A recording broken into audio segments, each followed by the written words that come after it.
Alrighty. Good afternoon, everyone. Oh wait, hold on. I forgot to get the music. Way to start off the stream. Give me a second. I'll find it. Where's the league music?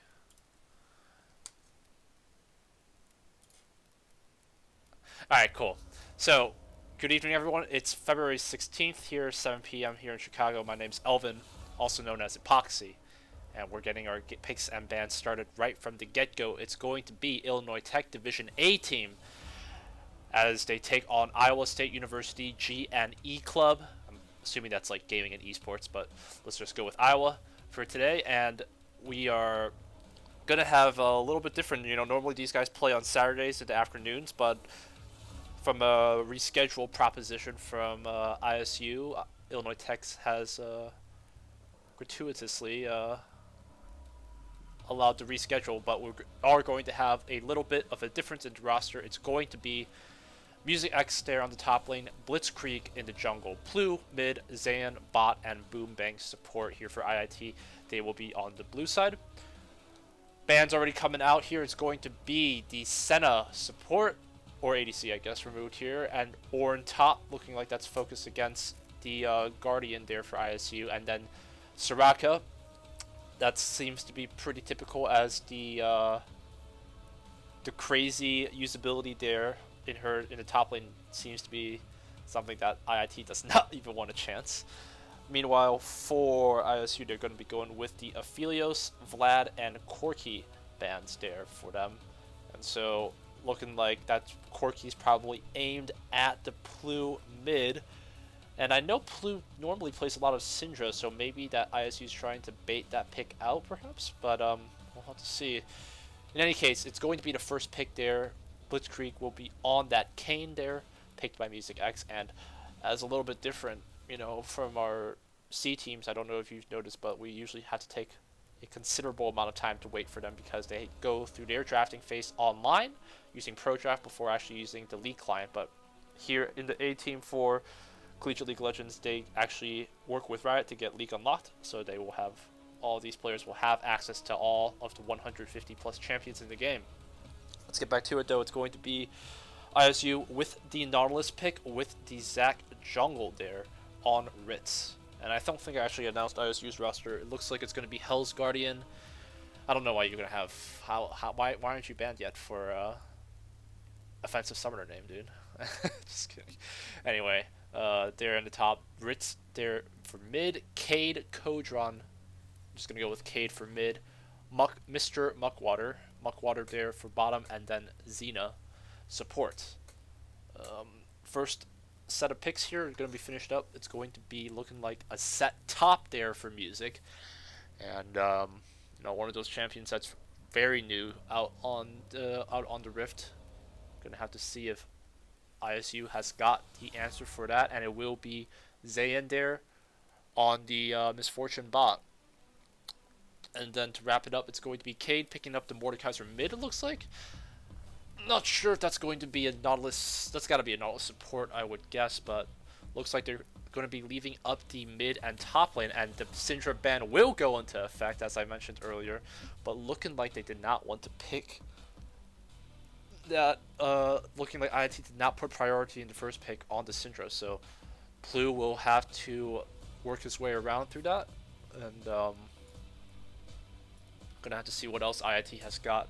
It looks like there's going to be the support and mid left on their side, so any kind of bans here for ISU. I didn't actually take the time to look at like op.gg besides like for 2 seconds. I think it's these guys are a high plat low diamond team, but IIT's roster today I think we're probably average ranked right now with this 5-man, maybe like also I would say mid to high plat. So I think this game might, in terms of just be like in a pure rank sense, speaking freely, it's gonna probably be in ISU's favor. But then again, upsets are common and comps are a flowing, and it's always possible to see a potential upset. But I think the normal roster that we normally have, like Divine or True, it's actually not going to be there for IIT today. So,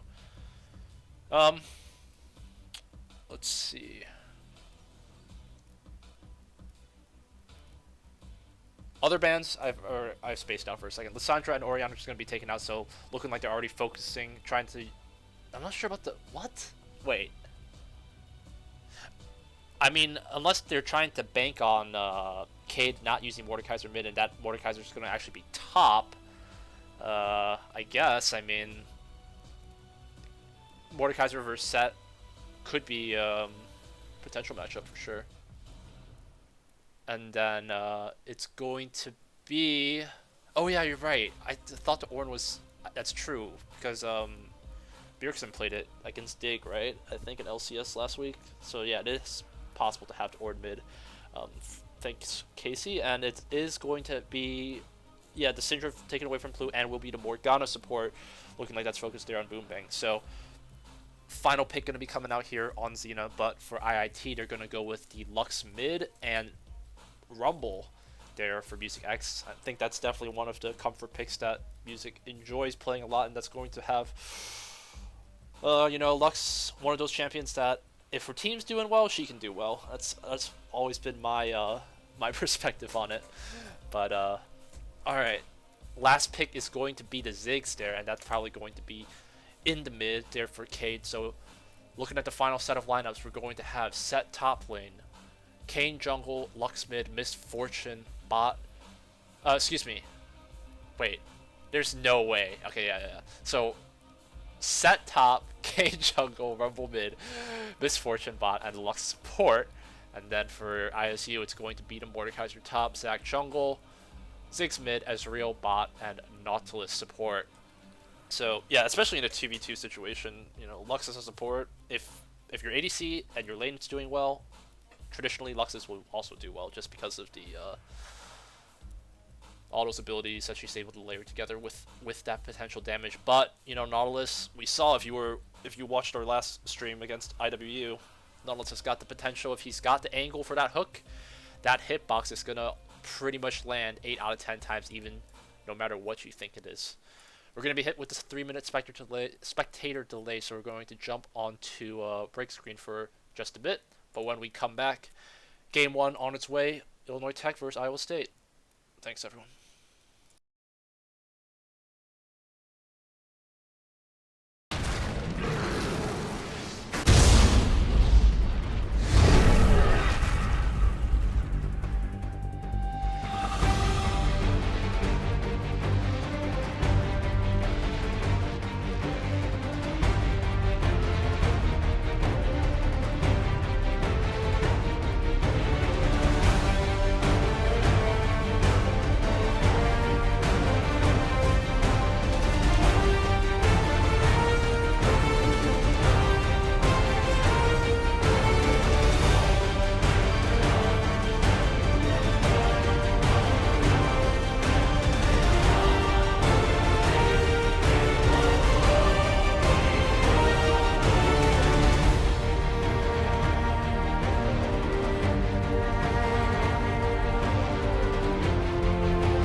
Alright. Appreciate everyone's patience as the spectate delay has now expired and we are getting ourselves loaded onto the Rift. It's been a pretty busy weekend, not only for IIT, but just in Chicago in general. We've got the, just for a quick news report if you don't know. If you don't go out of the house, just kidding. We had the All Stars NBA show match at United Center, Chicago Auto Show wrapping up in McCormick. I had the chance on Friday to go take a visit, seeing some really awesome sports cars and trucks, and yeah, I did not expect cars to be driving around in like 3 feet above, like 3 stories high, but they were showing off like all of these different tracks, and that was cool. My background's in engineering, so getting to read some of the specs about like their vehicles and valves and horsepower and 0 to 60, 0 to 60, 0 to 60, everything. Hoping that this game doesn't go from 0 to 60, because I don't think I can cast this much action on a Sunday evening. My energy's feeling kind of low, but gonna need you, chat, to pull me through, and we'll get to it. So if you're watching, hashtag IIT win, hashtag ISU win. Let us know who you think. It's going to be a must-win situation for either team in order to still be in the hopes of qualifying past the group stage. With 6 weeks of play, we are now at the halfway point for these guys. So IIT currently 2-1 in their group stage, only lost I think against Pikeville at a 1-2 loss. So gonna have to see. This is not really the traditional IIT roster, but I'm hoping. There's always a little bit of hope for me. But again, I think this year's roster not as competitive as opposed to like previous years. I think our highest win-loss has been like 4-2 in the season, but hoping that we can keep even with that or better. Cade Kudron, the Ziggs mid's going to be flexing a C9 icon of all things, and I know C9's doing nutty in the LCS, like 6-0 or something right now. Good Luck's Have Fun's coming out, but it's looking like both sides are going to go for the 5-man split. MF is actually going to be a little bit delayed, but no worries. They will see each other. Plu going to be putting down a ward to spot out that, but it will hold, and Ritz will put one over to blue buff just to keep an eye out on that. But Kane, Blitzkrieg is going to be right over this wall. If he timed a perfect scythe to Zeke's heart, god play. Doesn't look like it though. Camp's going to be spawning, and doesn't look like any teams going for like that crazy LCS, ward lens combo. In fact, I take it back. I'm pretty sure what Blitzkrieg's doing here, he's going to look for the level 1 invade on the Raptors, which I think is actually pretty nuts play if you don't have division, which in this case, they don't. I don't believe so. If the Ziggs does chance over it, though, he will be seen. And he won't have division actually there to see it either, so interesting start here from Blitzkrieg. This is going to be a pretty intense invade if he's going to be able to work it out. But I don't think the Zac pathing will... Zac should normally go for Wolves after the blue, I believe. So that's shall be the start of it. And it is going to be Blitzkrieg, going to be ensuring that he takes the red buff. And Zac will not be able to see that. But ward here placed by ISU knows that, gives information to them that the Kane is not there in the top, so could have been a potential red. And I believe IIT played off that buff played off the bluff correctly, not showing themselves up on the map until at the same time with Ezreal and Nautilus. So gonna have to keep our eyes on this Lux support. Lux versus Nautilus is one of those things where it's like whoever like does it correctly, and it being like lands the CC and whatnot, really sets the pacing, and will be level 2 hit here by IIT faster. The ward will just finally expire. Q will land, but the Nautilus shield is going to be up a little bit too late, so won't absorb too much, but nothing too crazy. Will be a couple pings here as Kane's going to have to go for a quick back. They're going to know that the Kane's been around the area, but a quick back will have him get out just safely, and Zac's going to have to look for some other options if he wants to go on his own. It will be Plu smoking Cade there on that rumble, but the overheat will hit. It will be a Zac level 3 with the E available in about 2 seconds, but the range of that will probably land at this rate. If he goes up for it, looking like ISU might go for it and a potential first blood. It will be channeled, it will be another roasting, and it will be Ritz following through here. Will get a little bit of a knock-up. Has the flash available, but not going to have to use it. Only gets chunked by about half. Tito pushing up this lane here. And MF on Zayn. I think we have seen this before. It's something that they do enjoy playing with together, so they do know how to use that. But it's going to be Ritz, seeing that the gonna be the MF, placing an auto there, but will be able to help Blitzkrieg on his scuttle. And unfortunately, that Zach's got no camps to go to until now, just suddenly with these Raptors spawning. Nice Q there from Boombang to land, but no follow-up from the team. Just going to have to make sure that she keeps her mana in check. And IIT not doing too bad, you know, from what I thought earlier. I thought it might have just been a straight-up elo smack, but Music X holding out well on his own, I think, against in this Set versus Mordekaiser matchup. Both of them with the Doran Shield. Keep them healthy through the laning phase. And no corrupting potions of any sort, but it will be Ritz. Level 3 here, finishing up the Scuttle.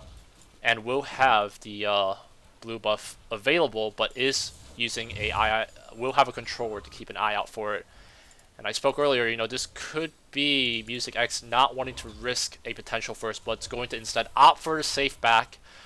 We'll probably look at expending the TP, and that's going to be actually him coming around here onto this blue buff. Might have him commit. Doesn't look like it. He's going to just back right out. Music X will see that the Zac has not started that blue buff. And that's going to waste some time for Set, especially as he's going to lose out some of these precious minions. It's going to be unfortunate. ISU taking a bit of a harass here. It's actually going to have Ezreal popping a potion to keep himself up, but he's going to have some biscuits there. There's going to be an ISU ward, in fact, just expiring there in the bot lane river. So Tito, in the meanwhile, will have used the blast plant and will have a ward to see a potential Zac gank. So far, keeping even with these guys. Zandu, nice Q there to land on Ezreal. That's going to be a lot of damage coming in through. The hook going to land on the Lux, but I don't think the follow is going to be there. IIT definitely coming out ahead in that trade, I believe. And that's going to be both of the biscuits munched up by Ezreal. And Lux will pop her health potion as well. But the Zac is lying in wait. There is a controller that he has just cleared, so they will have the information to know to not look for anything more. Will be the wave pushing in ISU's favor, so IIT should be able to have the discipline to just let the wave push forward, take some time for the Kayn to reset. But nothing too crazy. It's going to be pretty much even CS between these both teams. Will be Cade throwing a couple of bombs out. Will be Plu looking none too worse for the wear. Pretty even within both sides, but it is going to be the Set coming back with the Phage. Looking like likely a Triforce first item. I don't recall what the I've never played Set before, so I can't actually commentate on the item building. No teams yet to back. No summoners, actually. Interesting, Boombang actually going with the Cleanse. Looking like he didn't want to risk the Ignite. Wants to, if he's going to be expecting himself to be like getting hooked, you know, taking those hits, that Cleanse would be useful. Same with the Zac E, I believe, right? Yeah. It is going to be Ziggs teleporting here onto the lane. Rumble will have his TP available, but looks like he's still staying. In fact, only with a blasting wand to his name. Will be Blitzkrieg being able to spot that control ward. Will be making his effort onto that second scuttle now. And this time Zac's going to be all the way up there on the top, finishing up those Krugs. And Will, oh no. That didn't finish spawning, but he's no worries. I guess he's going to commit himself with the red buff instead. Q from Lux will not land. And that's going to be a pretty low mana misfortune, but doesn't look like ISU's opting to look for any kind of engage. And they will let this wave push up as IIT has hit the level 6 mark. It will be Blitzkrieg seeing the Ziggs, nice little bit of damage, but Plu not able to respond. Has used the ult earlier, but doesn't look like it was able to do much damage onto that Ziggs. Will be pings being sent out for this Infernal Dragon, but IIT is looking like they want to opt for the back. The timing here going to be crucial as ISU has just started their back. MF's going to come back to the lane with the BF and the longsword to her name, and Dark Seal, of all things, on the Lux. Looks like Kane's going to try his luck at going for a solo dragon. Will have to leash this on his lonesome. Will not have a ward to help him out to see if the Zack's coming in, but the timing here is going to be all important. Dragon going to be just taken to just about under 600. Blitzkrieg, does he have a smite? He does not, actually. Barely walks it away with 60 health. Well played on him to 1v1 it. And that's going to be a double buff Zack, though, coming from around. Does have the E available, but doesn't really have an engaged opportunity with a comp of that kind with Nautilus and Ezreal. If I was a Bard, though, you know, that would work. And I'm a Bard bias, so that's just my 2 cents. But will be MF being able to clear up that control, but it's going to have another one placed promptly by the Zack, I believe. Kane going to be finishing up these Krugs, but he's not going to be healthy at all. He's going to have to go for his back probably right after he finishes up these Krugs. He's actually going to have to wait for the CD just to be able to safely farm it. Barely misses out on it as the patience does run out. ISU setting up a play here. First Blood still in contention, as a matter of fact. Rumble and Ziggs will be going at it, but maybe, you know, both of these sides not wanting to risk, none of these laners wanting to take the fault of losing to a 1v1, putting all of that pressure on the jungler. Will be engaged there, followed by Boombang. The cleanse going to be there, the knockup going to be there. Lux will still be alive. That's going to be Zan having to use his flash. It's going to be the ult following through. It's going to be both members of IIT still alive, but this is going to be a big roam here by Plu with the ult available. But doesn't look like we'll see any more action. Zayce will be following up onto the lane. They'll see that. It will be still, though. Zayn taking a lot of damage. The bullet time not going to be able to fall through. It barely is there. The flash going to be used. Muckwater going to fall. Xena barely having to get out set music with the TP. And that's going to be 3 kills. IIT commits themselves for it. The Ziggs damage will not be there to kill off Boombang. And what a pretty big collapse here from IIT. They're using a lot of resources there on that bot lane. Wave is pushing up in ISU's favor. And it's going to give some time for Hell's... excuse me, not going to use that word. I'm just going to use Guardian. It's going to give time for the Guardian / Mord to get some turret playing of his own. Probably 2, in fact. And Plu, with that Flame Spitter, will do enough to roast Ezreal, to roast the Zack into his passive. That's going to give IIT the knowledge to know that, you know, a commitment on the Zack should be enough time. And Plu trying to do what he can, but taking a decent amount of time, but it's going to be a pause issued out here. In fact, a couple of lags being brought out. Blitzkrieg and Boombang potentially out of the game for a bit, you know.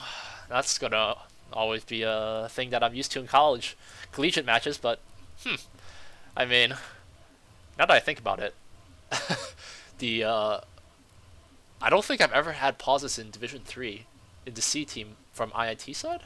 I think I'll have to. My memory fails me, but all right. I guess while we wait, can take some questions from the chat if they've got any, but let's see. We're gonna have Cryptify win Rumble support. Nope, I think I mentioned that in pick bands, but I was just memeing. It was just they forgot to switch. Doya Cat with the good Plu. Go Plu, I'm your biggest fan. We'll appreciate the IIT love. And Plu's not doing too bad with himself with a 2-0-1 and some shutdown goal to his name for sure, so hopefully he can use those kills to his advantage. Use that 500 gold lead in his advantage, as he is going to be the only member with some shutdown gold there. He is going to have to MF just a little bit behind, but it shouldn't be too much of an issue. It's going to be the mana item there for Israel, standard. Kane going for red. Jungle item. Cinderhulk being finished up by the Zack. Leandri's on its way here with more, so he should be able to get that probably at the next back. Looks like the game has resumed, though. And God, that's annoying. All I'm just hearing is the warning, warning, warning, warning, warning. Wave's going to be pushed up here in ISU's favor. There is going to be no dragon spawning as of yet. Trying to take what advantage that they can with that Inferno, have that extra damage. Music X is going to be a little bit behind still from that Mordekaiser, as he used that TP. Effectively, though, was able to grab a kill and an assist with it in the process, but it's going to be Blitzkrieg and Ritz on their way here. Mordekaiser going to have to come around here, but won't have any more than that. I think that engage, it looks like Blitzkrieg was able to take a blue buff. Not really too sure about that interaction, but Plu and Cade still trading a couple blows, but looking like Cade's still coming out onto the advantage here. And I'm promptly misspoken as Cade taking very low. Plu not going to have a flash to go for another roasting, but Flame Spitter. But looking like some of that those items paying off its dividends. Sorcerer's Shoes, level 2 boots here, in fact. And I misspoke. God, you know, that's why I need other casters, dude. It's going to be Blitzkrieg finishing up this control, but he is going to see Guardian, and they will be taking Music X into it. Nice ult there to have him kept back. He will have the safety of his turret, but it's going to be taken very low. Not true damage, and that shield broken champion. You heard it here first, and that's going to be a nice kill there to get IIT started. And, you know, pretty much, you know, only Ziggs showing a couple signs of life in terms of the CS advantage, but IIT so far, you know, impressing me here with this 5-man comp. I think this is the first time that they've listed Plu officially into this director. They are going to see Boombang. Can they risk the play here? It will be Nautilus actually backing. They have Israel in the corner. Will the damage follow through? Q will land. Boombang has the ult available, and another catch from Zayan. Okay, alright. IIT turning on big, and I am in it now for sure. You know, I had my doubts with the ranking and whatnot, but maybe ISU's not flexing their highest roster either. You know, caster curse. I don't want to curse IIT with this, but they're going to be able to get a nice push onto this turret. I will be able to not collect the free turret plating, unfortunately. Boombang tried to, but was not in range for that, and all because of the control ward placed by Lux. So Boombang flexing those support muscles, IQ for sure. Plu, Flame Spitter available, but that damage is going to nearly be there. Cade still holding on to that ult. A couple more Qs could have done it. Will be the Cloud Drake now spawning in the presence of ISU as they are clearing out the vision, getting the scuttle. They got to set up themselves up here, but that's going to be Zayn sending out the make it rain, trying to see what they can get, but will IIT want to chance this? They're not going to have the information to know what health it's at. It's going to be Blitzkrieg trying his hand at it. Will be instantly hooked, but it's going to be using its ult to try to get out. Will be taken very low. The ult, in fact, going to be enough damage to clear him out. 3, like, across the map ultimates. Nautilus ult, Ezreal ult, Ziggs ult. They wanted that Kayn dead, but the real target is going to be that Rumbles. That is the only one that has the shutdown gold. So IIT, unfortunately, the timing not there in their favor, and Blitzkrieg without the information and some of that CC there from Xena will ensure that he falls. And it's Lux support working things out. I think, you know, she still is holding on to the ult too, in fact, so at the end of the 14 minutes, though, with the turret playing up, looking like IIT only got 1 but wasn't actually able to collect it, Ziggs will have made some solid work. Mordekaiser will have made some solid work. So I think the gold lead, while in IIT's favor, ISU not too far behind with the ability to take some of that turret plating. It will be Ritz here from the behind, looking for a potential engage. It will be Boombang and a double flash used, in fact.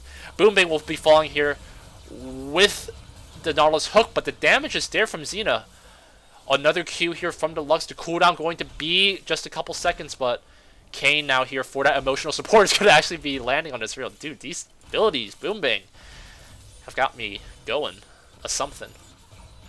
They are going to know that Kayn's going to be clearing out that Dragon Warp, sending out the pinks to not have that Ziggs be worried, but that Rumble's going to look like he's going to opt for a back. Could be a TP play, in fact, here used. Setting up a control where they are going to know that Ziggs is up to something. but nothing more. Plu with the ultimate not available yet. Blitzkrieg going to be taking a couple turret shots. Will be Plu flashing in to try to see what he can do. Zach overshoots the E. And going 1-for-1 in terms of the support, but in sacrifice of the TP, the Ziggs will have it to get back into the lane and capture some more of the XP, but Blitzkrieg is going to do his due diligence and clear it up for him. Good guy, Blitzkrieg. And go for a little bit of a 1v1 onto Ritz. Mertread's not going to be doing much against that Kane damage, and Blitzkrieg helping things out. Speaking too soon, looks like we saw a 2v2 engage happen right from the start. No wards here this time for Boombang, unfortunately, and that's going to be the ult, instantly knocking up the Lux right in the path. The cleanse going to follow through, but the damage is not going to be there. Boombang with a nice hook assist from the Xena to pull it into the range of the Ezreal, but the bullet time's barely going to do. Muckwater instantly pops 2 of his summoners, crucial summoners, but Blitzkrieg is going to be in the area. It's going to be the hook there, falling into place. Blitzkrieg is going to be taken too low. The CC and the auto going to be enough to keep him in place, and that's going to definitely be a rest in peace there for the Hawks as ISU is looking to get themselves back into the game. TP here from Ziggs, following up onto Zan. No ultimate. Actually, take it back. It is going to be available. Going to be to Kobe. Rest in peace. Touches it on the cusp of that circumference, and ISU is doing so much to get back into this game. A lot falling here in favor, but it's going to be Music X. Going to be taking it very low, but will be the Herald secured by Ritz, and Hell's Guardian looking like he's trying to get himself out of here, but there is not going to be an ultimate available. Music X is going to be taking the Haymaker, taking him very low, and that will be him falling. 2 members of IIT looking to try to see if they can crack what they can into the top base, and Boombang going for a little bit of a roam here. It's going to take some time for her to catch back up to her bottom lane, but going to have to try to absorb some of this XP as the Rumble is top and making his way back down. Xena is going to see that the red buff has just expired, knowing that the Kane's near the area, and MF is going to be putting herself in a risky 1v2 situation. No summoners here for either ADCs, but I don't think the Xena's that tanky in order to look for a full-on engage. We'll be able to do some damage. We'll be able to be having IIT responding kind, I'm sorry. And doing him a dirty. Don't fall for the ward trick. Okay, he doesn't. But Rumble. With some of that damage, Blitzkrieg getting a nice knock up there, and the Flame Spitter will be enough to secure that kill. Plu will take 3 turret shots, but will be able to walk out okay. And Zayn, good discipline having him under the tower. Not looking like anymore, but does IIT want to opt for anything else? They're not going to have knowledge that this Tribush ward is still alive. I don't think the Kane plan had caught him out on it. Doesn't look like ISU wants to be making anything more, though, from that. Oh. Alright, so definitely having ISU come out a little bit ahead in terms of the mid-game phase here, doing some really nice rotations here, all because of that Zac play. This control ward still left untouched, you know, almost at least, I gotta say, 5 minutes, if not more. IIT has got to do your due diligence to check that stuff, especially when the wave might be pushing in your favor. Will be Zayn having the Frost Essence Reaver, excuse me, finished up, but will be a dragon spawning, and this could definitely be a big play that makes or breaks the flow of the game. Dragon going to be taken to just about half health. Ritz here with a nice knockup. Going to be the Ezreal just slicing right through the Lux. Will be the hook to secure it, and 2 kills and 1 objective just to secure it. And IIT was not ready for that play at all. Was not ready for the Zac potential, as they are looking for more. Plu is going to try to do what he can with the Flame Spitter. Will be able to have some damage onto the Lux, but the Plu is not going to have. Is going to use the stopwatch to try to see what he can do. But the damage will not be there. It's going to be finished up. Music X is going to be coming around here. And this is going to be having almost all members of IIT fall. The ult being used by Sep, but the passive from this is going to be in keeping Music in place. Will be slammed by Guardian. And Zac will not fall. And that's going to be a quick 3 or 4 kills there in favor of ISU. And a Herald on top of it. That's going to be another turret in their favor. 2 turrets here taken down for mid. Ezreal breaking his way into the 3rd as well. Now with bot taken off. And the inhib. 4 turrets and a quick change with just that one objective leads to so much gold in ISU's hands there. 5k gold lead now into 20-minute mark. And the Hawks have definitely got to try to see if they can stop the bleeding. Reset themselves. Do a better job of warding to keep that Zac in tow. Because that Zac is going for the full health. And he's just going to be in IIT's faces constantly. Nice play there for ISU to be able to combine that as real ult to slice right through the MF Lux. And no towers in IIT's name yet, you know. ISU is still having this one, having the towers, almost all of them, at least above half health. Baron going to be spawning too. If IIT spends too much time trying to focus on the tower objectives, might be enough time for ISU to look for a sneak dragon. Going to be able to have that ocean dragon as well to keep them up and coming. You know, it's been a while since we've seen Blitzkrieg being able to help out for a gank, but not really in a position to really go for one, honestly.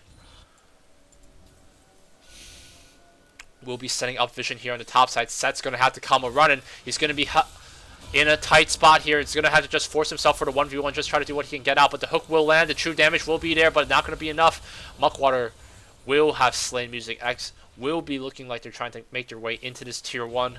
With 3 members of ISU top. IIT, they're going to try to see what they can do. It's going to be the Ziggs ult falling into place. Going to be able to take almost all of the minions there. And Plu's not going to be healthy enough to take this turret. Or is he? Damage will be there. And that's going to be a Ziggs ult being expended in favor of the IIT taking their first turret here in the mid lane. But is ISU going to be looking for more tier 2? Is the collapse going to be there? It is going to have a TP from Rumble available.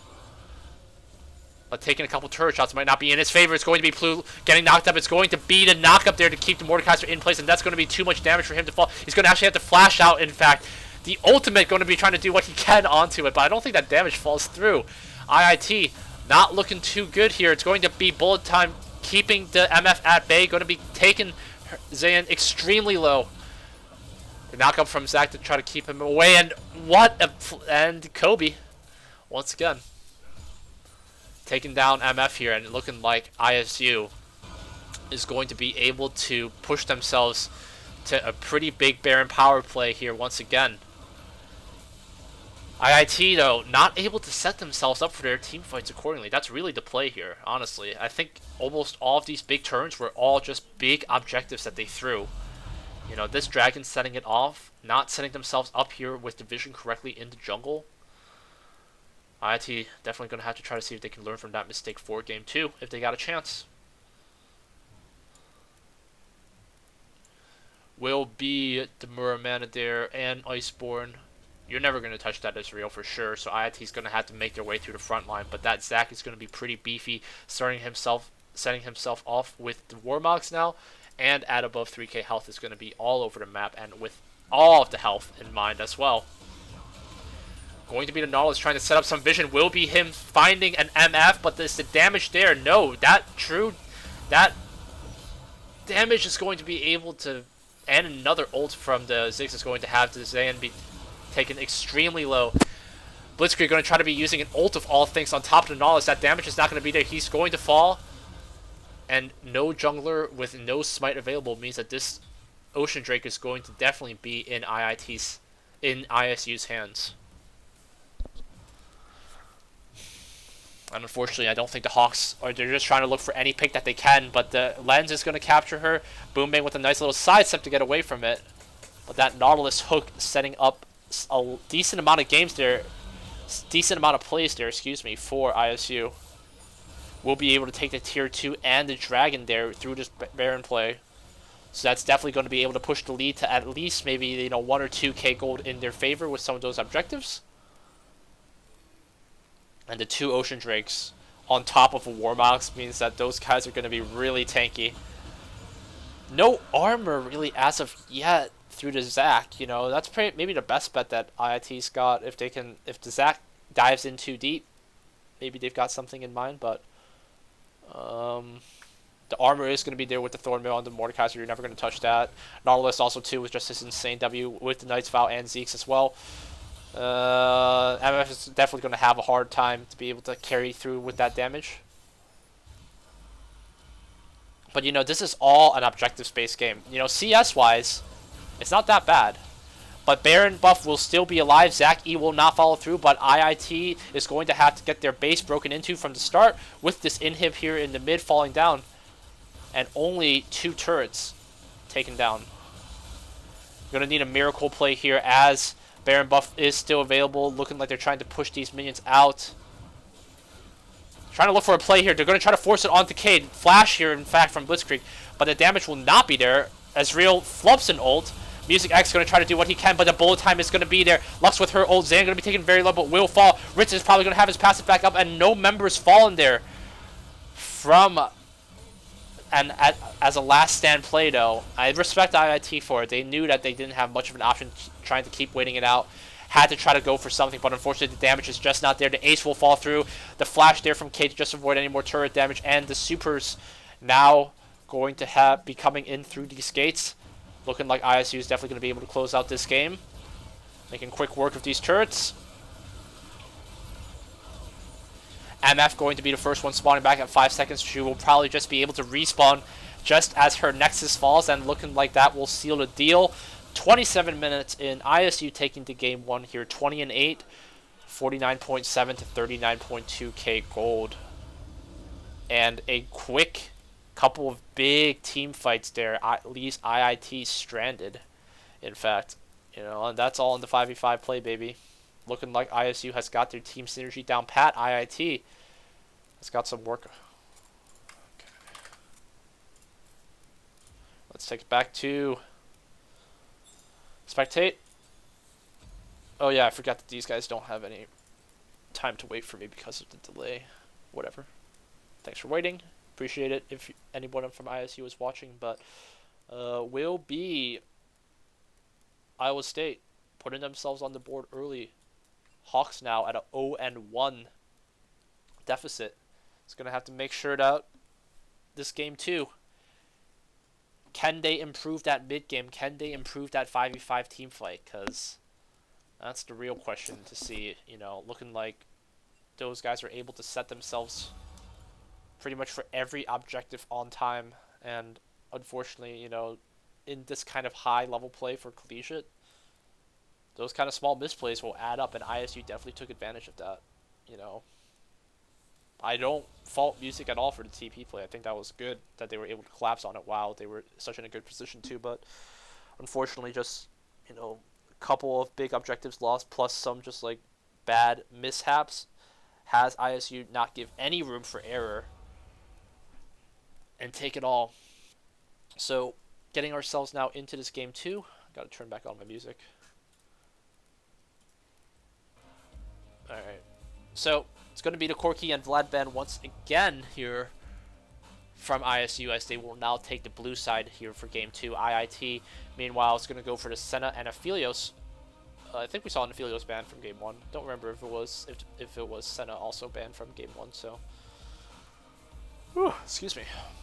Checking chat real quick. I think the spectate delay should have them just about to see the game 1 being completed, so... It is going to be Cryptify, Have My Babies Plu, so Plu with a bit of a fan club of his own, unfortunately not able to pull through, though, on his own with his team. Poke Nerd 1898, that collapsed, though. Which collapse? There were a lot of collapses, but, yeah, I think, you know, early game was not the issue for IIT, but, you know, largely just due to that team fighting. I really want to see IIT if they can improve that. Blitzkrieg, you know, getting to first Drake on his own, I don't think ISU was expecting that for sure. You know, taken down to just under 60 health, one more auto attack would have done it from the Dragon. But good read to be able to keep that up. It will be the Nautilus now taken away from ISU. IIT wants that in their hands. And, will be an MF Bando from ISU, looking like they don't want Zan on that. I definitely agree. I think Zan on that MF was definitely something noteworthy. You know, one of those 1v2 situations, I think, using that bullet time had that Ezreal instantly flashing and using his heal just to get out of that situation. So they have the tools to win. They just have to be able to set it up correctly, I think, for IIT. If they can take a more calculated approach, that's all in the team comms. All of these issues, I think, are something that they can resolve with a good coach. But speaking of coaches, XD, not going to happen here for IIT. I don't think we've had a coach that they've...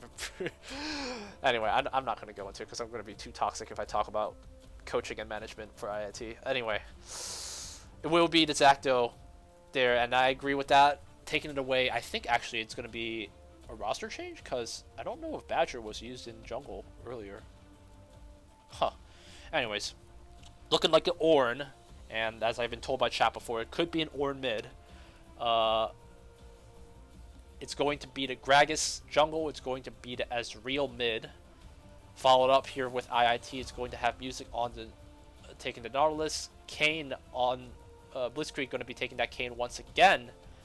And this time, looking like Plu picking that Darius up for music. Going to try to see, you know, in that 1v1 situation, can music be able to carry this game for IIT in the top lane? We know IIT's Darius in their top are in their prime. J Mars 9 being the prime example there for IIT's Division 3. But may not be enough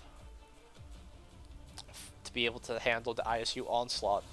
Second round of bans going to come through. It will be the Morgana and Orianna taken away once again by IIT, not wanting to give that option to ISU. So they're pretty structured, you know. Only pick here from the game 1 being removed was the Zac. And same here for ISU as well with that MF. So Syndra going to be banned once again, taken away from Plu. And the Corki from earlier. So, you know, is the Rumble going to be something worth banning about? I don't think so, and that's not going to happen. It's going to, in fact, be trying to shut down Zayn once again with that Kai'Sa ban. And now entering the second phase. It's going to be Cassiopeia. Potentially for Plu, but honestly, you can play it in the bot lane if you got a good enough team. I'm getting cryptified with the put epoxy, and I appreciate the love, dude, but I don't think that's how it works here in collegiate. I'm an old retired Bard one trick dude. I no longer can play for IIT as I'm no longer a student, just a passionate alumni trying to help my team and shoutcast them to victory. Will be Muckwater picking up that Ziggs for Cade once again, and you know, really in the mid game, it was Ziggs that shut down MF. Rest in peace, Kobe. But like, holy shoot, those ultimates were crisp, and just able to land on the just on the tip of the iceberg, you know. So, really, really nice plays there from Muckwater to be able to. There were a couple of miss ults, but honestly, the ones that hit were all make up for it, in my opinion. It will be the Thresh, though, finally locked in here for Xena. Another hook support, but I don't think hooks are the issue, per se, for IIT. It's really all in that CC and team playability, but Thresh is something that excels in both, with the lanterns to get them in.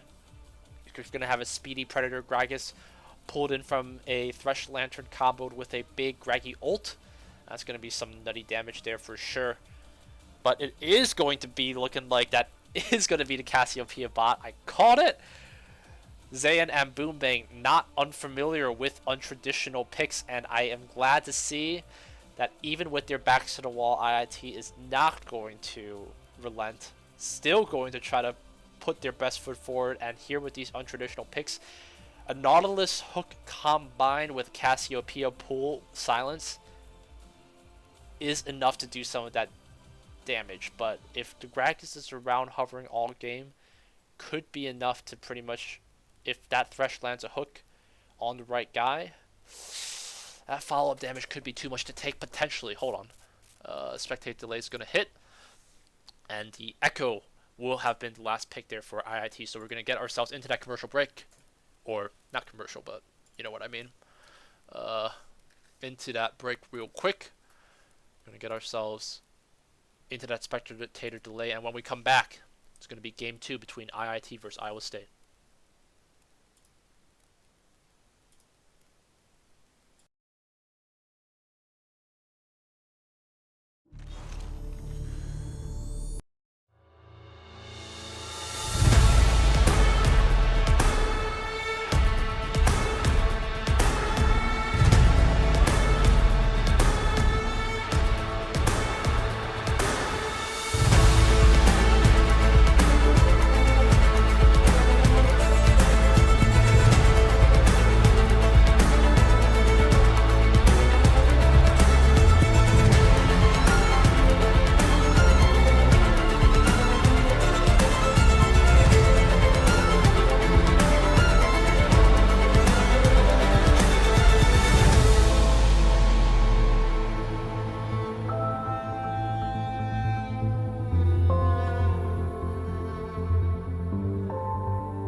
Alrighty, welcome back. If you're just tuning in, this is going to be Illinois Tech Division A as they are taking on Iowa State University G&E Esports Club, something like that.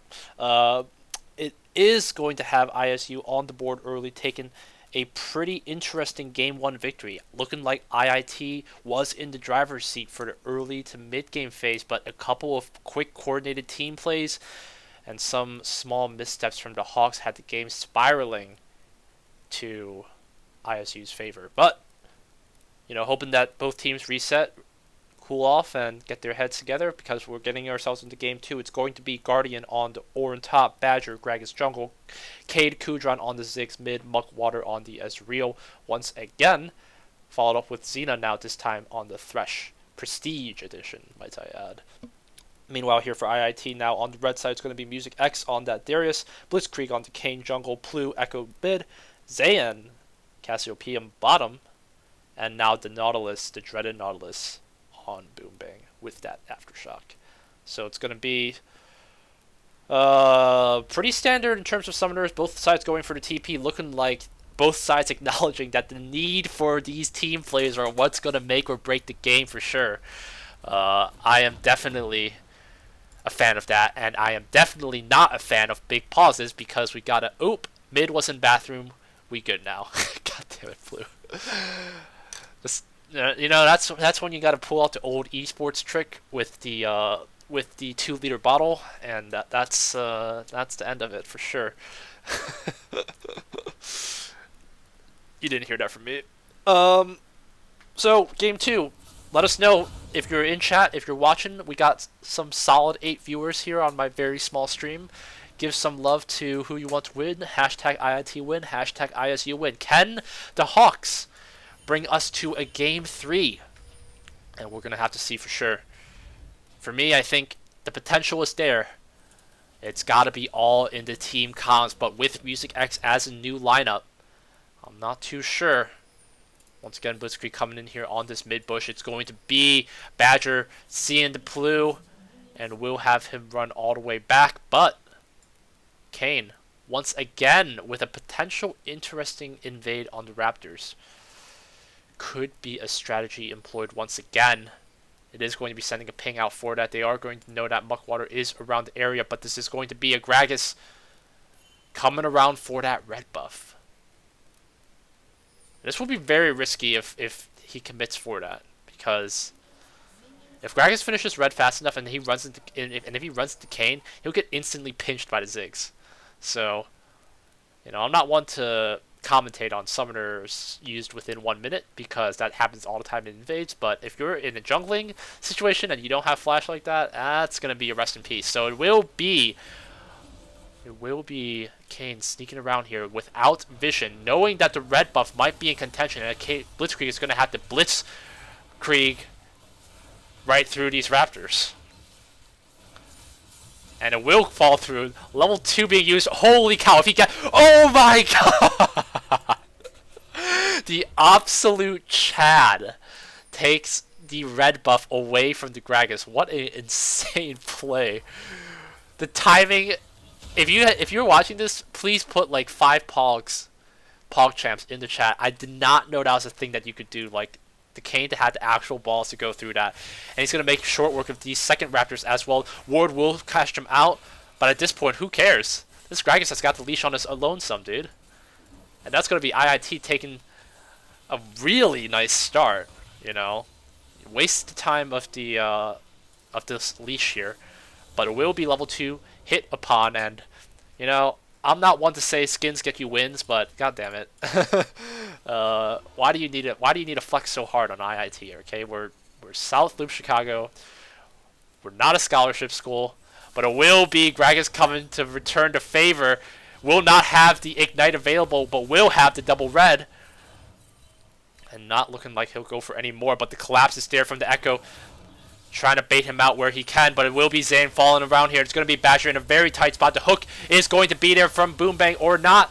Will be a flash going to be followed up by the Echo. Looking like a kill in place for sure. Boom Bang going to have to flash himself out, but will be first blood by the Ziggs. Will be the blue buff actually taken by not actually even being taken up. It's going to actually have to reset, in fact. And a pretty big kill on the Gragas is definitely going to have him set very far behind. We'll finally have Blitzkrieg be able to get this on his lonesome. But will have the Nautilus fall. And having a support fall, things can be worse. Alright. Caster Bias coming in. I'm thinking IIT has... Definitely sucks to be able to lose that first blood. And especially to the Ziggs, because I think is definitely able to outpower Plu just a bit. But I may have spoke too soon, as the damage from that Ziggs is going to be enough to take him to just under 200 health. But will have Blitzkrieg be able to farm these camps pretty comfortably, as the blue buff is just getting itself started. And Music showing signs of life in terms of the 1v1 potential, but it's going to be a very irritated Gragas, as he is just trying to get his way onto that blue buff. And oh my god, if Music X spots this blue orb, I swear it will be the most tilting thing for this Gragas. It will be the Badger taking the blue buff finally to just under 200. I'm not even going to look at mid, because I know that Plu is going to be slightly outmatched from that Ziggs. He will fall, unfortunately. And he's going to back right back out with probably a blasting wand to his kit pretty soon. Will be spotted by this control ward, as he is going to be taking down the Scuttle. And level 4 versus level 2 advantage, in fact. It's going to have Badger in a very nice spot. Will be barely able to spot out the Grag, but that's going to be a Ziggs using his TP to get back right into lane. So will the Echo.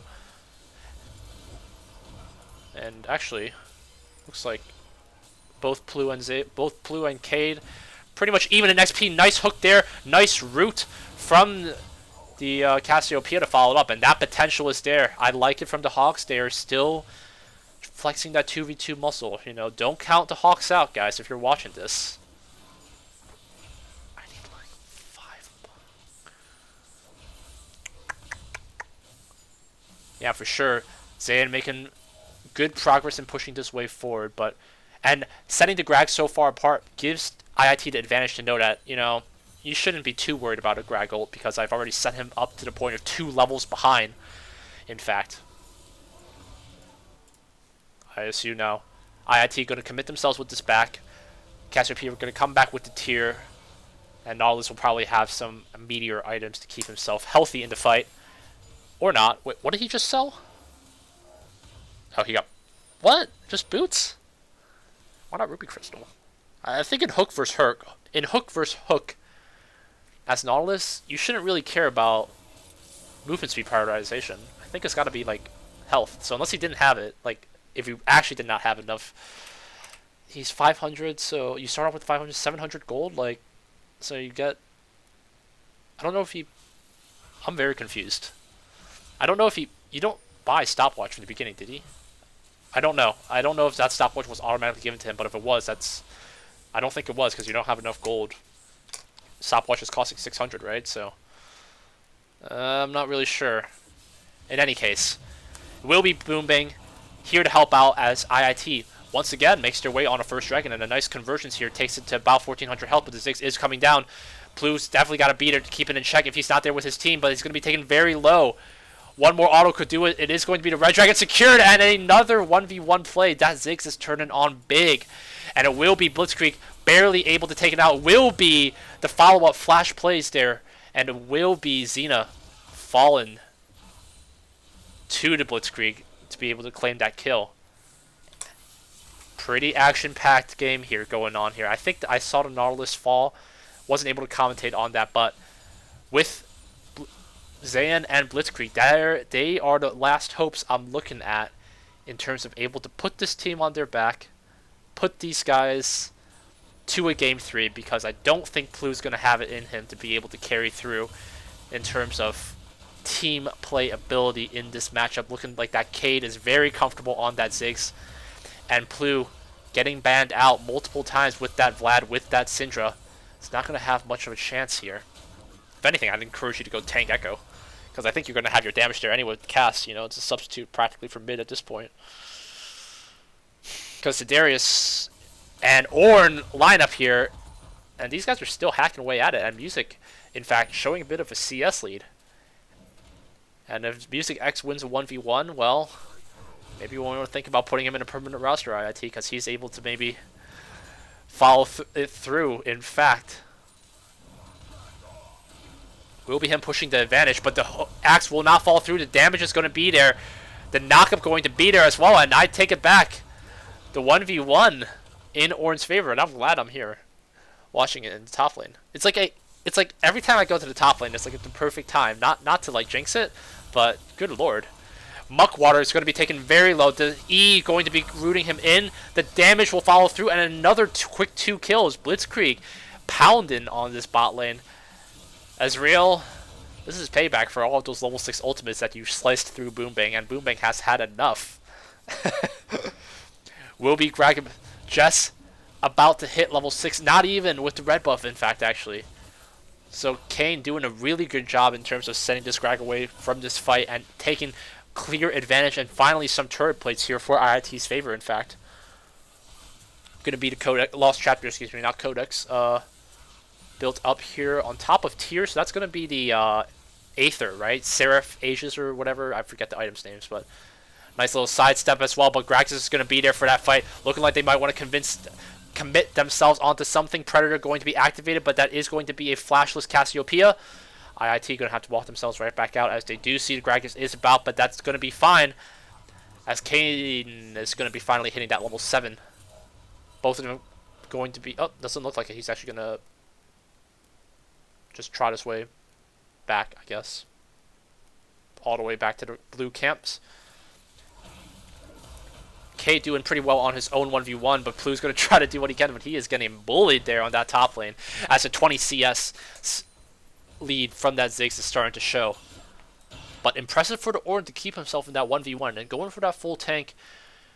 You know, definitely sucks to lose in that 1v1 situation, but doesn't do too much worse for whereas the CS lead pretty much accounts for coming back even in terms of gold, but not in terms of the XP, I believe. They're pretty much even. I think Ornn will get it just ahead because of, you know, Darius dying and not getting any of it. But will be actually the Dink signaling that the level 1 support item, now in the level 2 support item, it will be Blitzkrieg coming around here, will be seen by a controller, and will be walking up to Azina, and will be looking for a fight from the start, will be using the ult. Damage is not going to follow through the flash, and oh boy, that's a big misplay for sure. IIT not able to converge on that, not having the vision. IIT, where's your missing pain, dude? Was it even coming through? No. Bruh. Help your Kane out. I said Kane was the winning condition, not the feeding condition. Oh boy. Checking chat real quick. We did see some Pog chants come out. Doya Cat asked, what's the win record right now? So both of these teams, if you're new to League, if you're new, excuse me, to the collegiate format, in CLoL sponsored by Riot, they play in a round-robin stage to match the win-loss record. So both these guys are currently 2-1 in the season. IIT, Boombang nearly throwing out a hook, but hopefully not going to throw the game. These guys have to... The intent of it is to be always playing a team that has the same win-loss record as you. So... On top of that, though, in order for teams to qualify past the group stage and go into the playoffs, they have to have at least a 5-1 or better record. So at the halfway mark, and with already one loss for both of these teams, they do not have a choice to lose. Losing is not an option. And Darius will fall once again to the Ornn. And what's happening? This is a full health Darius. How did that happen? I'm going back and then fast forwarding, sorry. Please don't tell me he took 3 turret dives or something. What the fuck is that? Okay, so he does a nice hook to be able to get him away, but will go flash for flash, and unfortunately will fall. I don't know if Music just is does not know how that works, but oh, good lord. Losing 2 times, you know, to that is pretty bad. But Blitzkrieg is going to, again, I'm just fast forwarding just for the sake of timing, is going to be trading themselves a couple of big objectives here, getting some turrets here for that Ornn, getting this dragon, getting a mountain drag, while Blitzkrieg goes for the Herald, and I think this is the right play. Blitzkrieg and Zayn are definitely the big carries here for the game. You know, I thought Darius had a chance at it, but going 0-2 against a tank Ornn like that, that's pretty much going to lose my respect in terms of potential for outplay. And the Sunfire Cape is going to be keeping him at pretty much full health, or healthy at least, for the rest of the game, as the Darius will not have his Black Cleaver finished, and it will be ISU. A much different game pacing, you know. This is now ISU in the driver's seat for most of the early game, but, you know, if we're trying to do a deja vu of what happens early game, it will be a conversion here onto a nice flash there for the Zan to get out, but they are going to sacrifice Boom Bang here in the process. It will be Cade getting another kill, 4 kills to his name, and in fact, 2.5k gold lead on top. Jesus Christ. Will be Cade throwing out that ult just to stop that Echo from getting anything else, but this is the carry play that we got to do here. Can Zayn and Muckwater do it? It's going to be the flay that throws away Xena. Going to be a smite to follow up. Going to be a hook to keep him in place, but will have that damage come through. Nice ultimate there to hold Zayn in place. Will be going flash for flash. Blitzkrieg going to flash his way through. Will have the ultimate follow through for sure. Will be the cask, not pushing the Blitzkrieg under tower. Nice play for the Hawks there, and again, I mentioned I mentioned the saving grace. It's gotta be on Zan and Blitzkrieg to try to carry this game through. It's gonna be the Herald spawned here, and it's gonna be a very low Gragas here. Gonna try to do what he can, but it's going to be the Herald, at least gonna be able to chunk down the turret to just under probably 500 health, 600 health. Will be perhaps another tower here falling. IIT gonna finally be able to get one turret for himself, and there we go. Music X is going to try to see what vision that he can set up by taking the scuttle for himself. Lennon to Orn, you know, take the driver's seat in terms of the top lane here, for sure. Darius has learned his lesson, I think, now twice. Is going to have to definitely take it a little bit slower. Can't push up his lane for the 1v1 anymore and go for those trades. It's going to be the environmental map change with the Infernal, in fact, opening up the game here a little bit, so in terms of advantage, I think that's going to be the Nautilus, you know, able to navigate through the map a little bit easier, going to have that hook potential through these angles perhaps, but a rotation now being set into place as IIT's tier 1 bot still holding on strong, and the top will also be about halfway, so this play, in fact, now opening up the map, and IIT committing themselves here for this rotation. Darius is going to be heading his way bot, Blitzkrieg's going to be around here, it's going to be seen by actually not seen by that Tribush ward, as he didn't actually go near it. Will be Boombang doing some due diligence to check out that ward, but might be promptly taken out by the Thresh, in fact. Lens here going to be seeing that Tribush ward being put down, but will be 4 members of ISU lying in wait. And they're going to try to do what they can to keep that up. It's going to be the Cass with some shutdown gold, Zakes with some shutdown gold, Ornn with some shutdown gold. This is all the big plays, how they can set it up. Blitzkrieg is going to set himself up in the 2v1 situation. Cass is going to throw him off, but the ultimate from Kane's going to follow through. Will not be healthy enough to take this, and the ultimate here from Blitzkrieg is going to keep him just under the nice stun there. Will have the Thresh Flayed, will have the Ezreal ult come through, but Blitzkrieg holds on with just above 100 health. Cade actually going to have a summoner, a DC, and wow, alright. IIT able to pull through with that kill.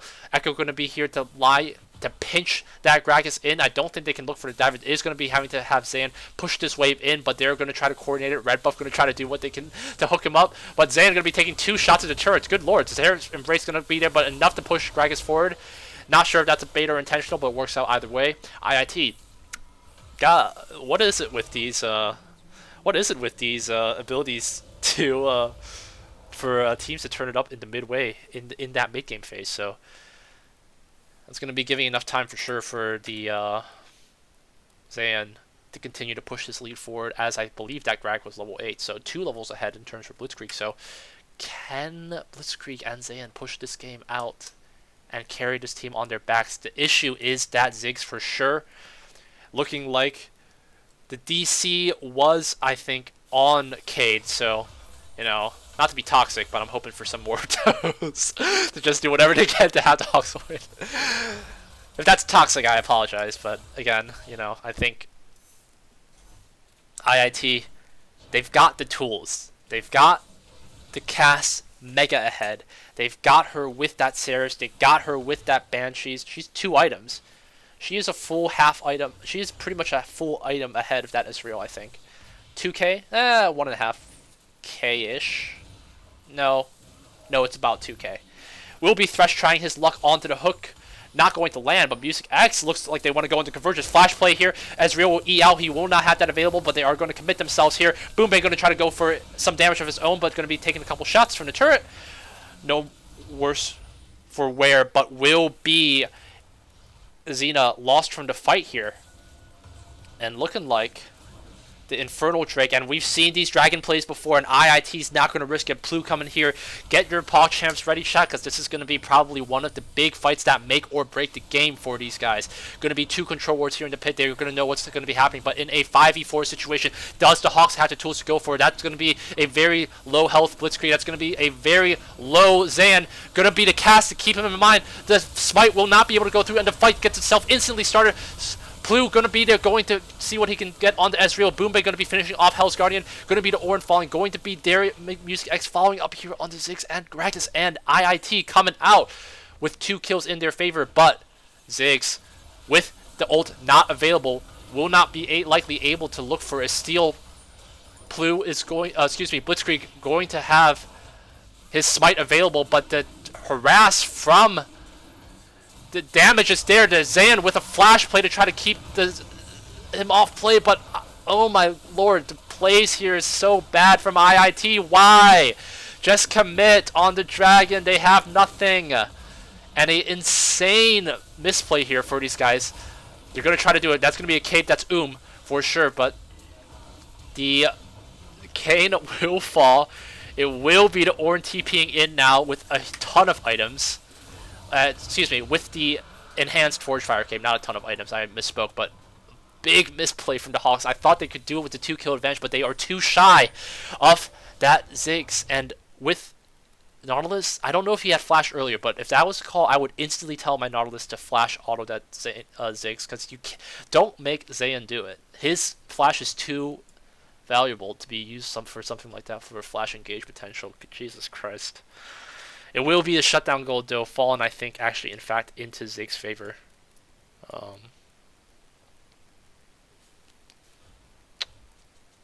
don't even know from the chat. What can I see how it happened? Bonus bounty there from the Grag. And it's actually it's Thresh of all things that gets the shutdown gold, so he's going to probably have more gold than the, than the Nautilus. 1k ahead, in fact. Oh, goodness. So, you know, we thought from the get-go that IIT was actually going to be even, but, you know, quick change of pace and some really poor, you know, macro management. That's not even micromanagement. That's straight up macro. To understand how to fight a dragon and a fight against the Ziggs, IIT's not coming out on top for that for sure. Will be blue buff secured here from the Ziggs, and Plu is going to, you know, Plu, I think in that skirmish was able to meet head to head with Ezreal. So I think if they continue that engage like that, but I think that Ziggs is the real problem. He is putting his team on his back. He is giving ISU the chance to stay in the game for as long as possible. Lens will be able to clear out some wards as they're trying to set themselves up for some fights, but Music X still trying to force himself in these 1v1s, and I don't think he's coming out ahead in these trades. That full armor is not going to be doing much. He's going to try to get some MR against that Ziggs. Respectable, but Zayn and Boombang still trying to do what they can here onto the top lane. And that's going to be Badger here. Now finally coming up even with the Kayn. And it looks like IIT setting themselves back towards the old books once again, trying to just set themselves to try to go for the 2v2, try to keep this bot lane at way at all chances. Will be Blitzkrieg coming here around. Will be a hook, in fact, onto Zayn, but will be the Ezreal trying to get himself this darkness away. Will be shutting down the Thresh in a 3v1 situation from the TP earlier. Muck there with the flash, but will not be able to get away from Blitzkrieg's scythe to the heart, and will be able to get a turret. Trying to see what they can do here, but it's going to be Badger taken very low. The Nautilus hook will be there. The knockup will be there from Blitzkrieg, but Zayn is going to be trying to see what he can do to pinch in K, but the hook from Boombay will not land, and that damage is going to be so big. Sarah's going to be able to keep that cast relatively healthy, and Cade is going to be having actually an upgraded item, especially the Luden's Echo, now transformed into the Luden's Pulse.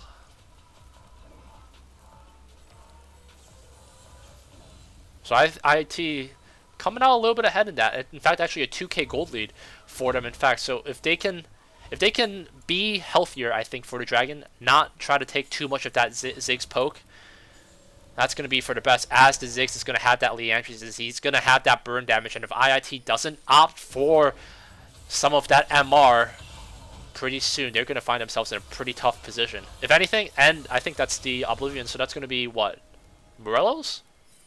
I think? I forget my item builds.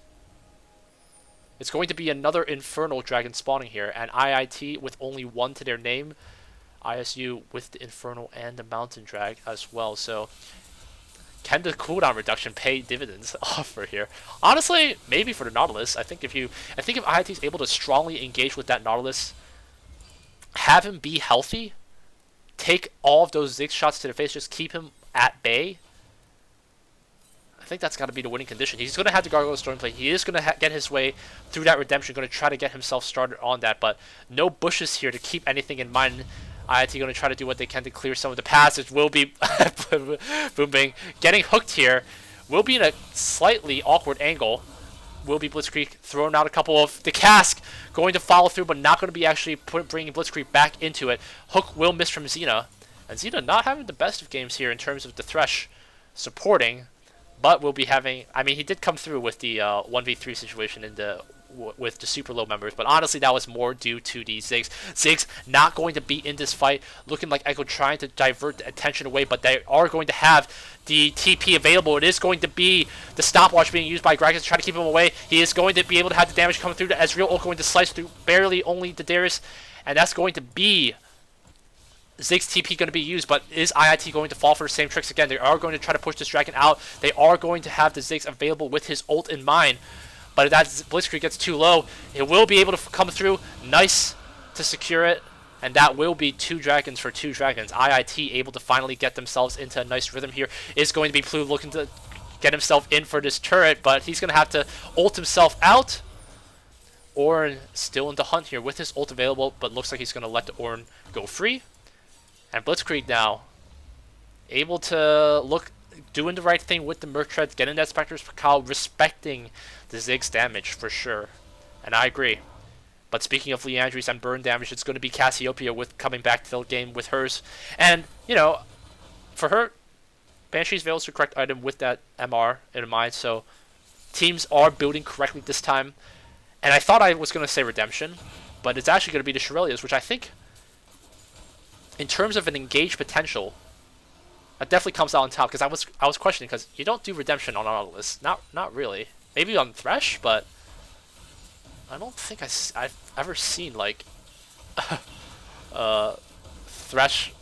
I don't think I've seen Nautilus hooks land like that.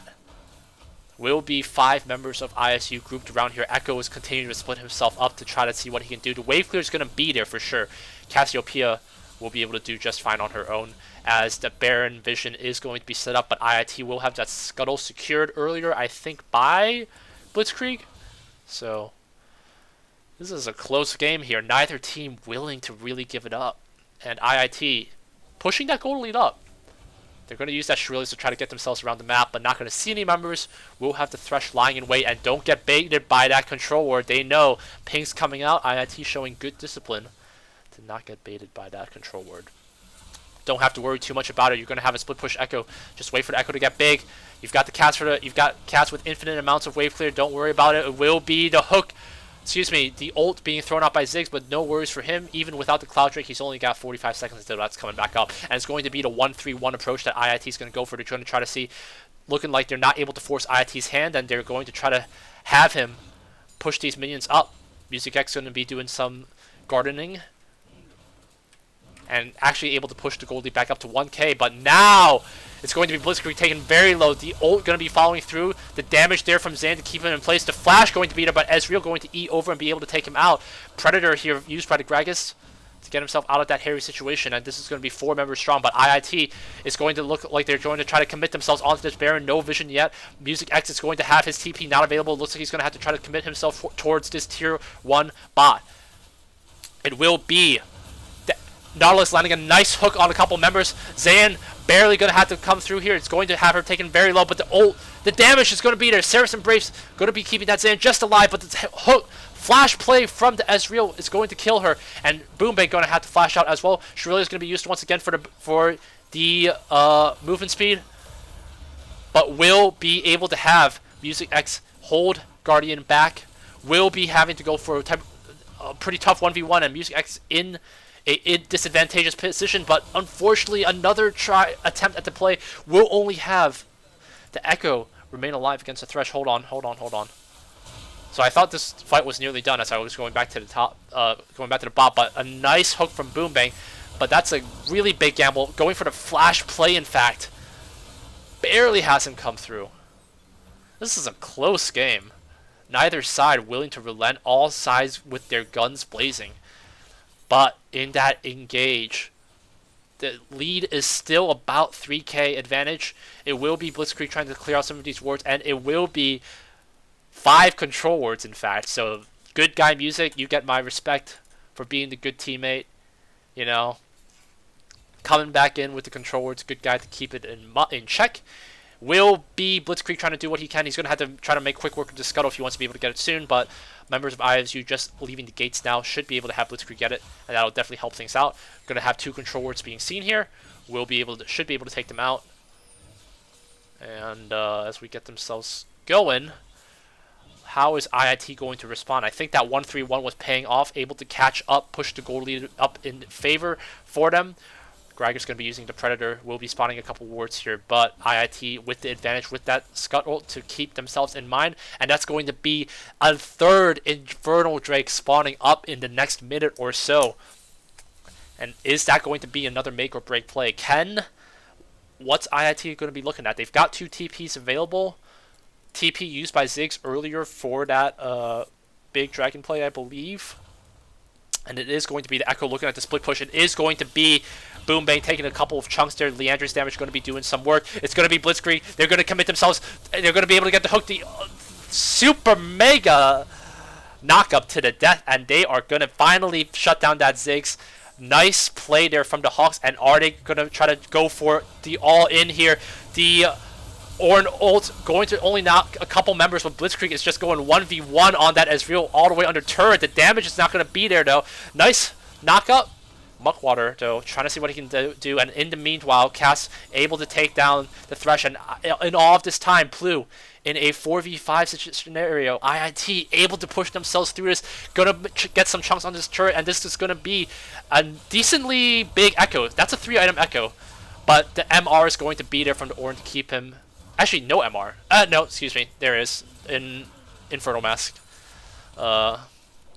And the second Infernal there for IIT. And this is a spicy game.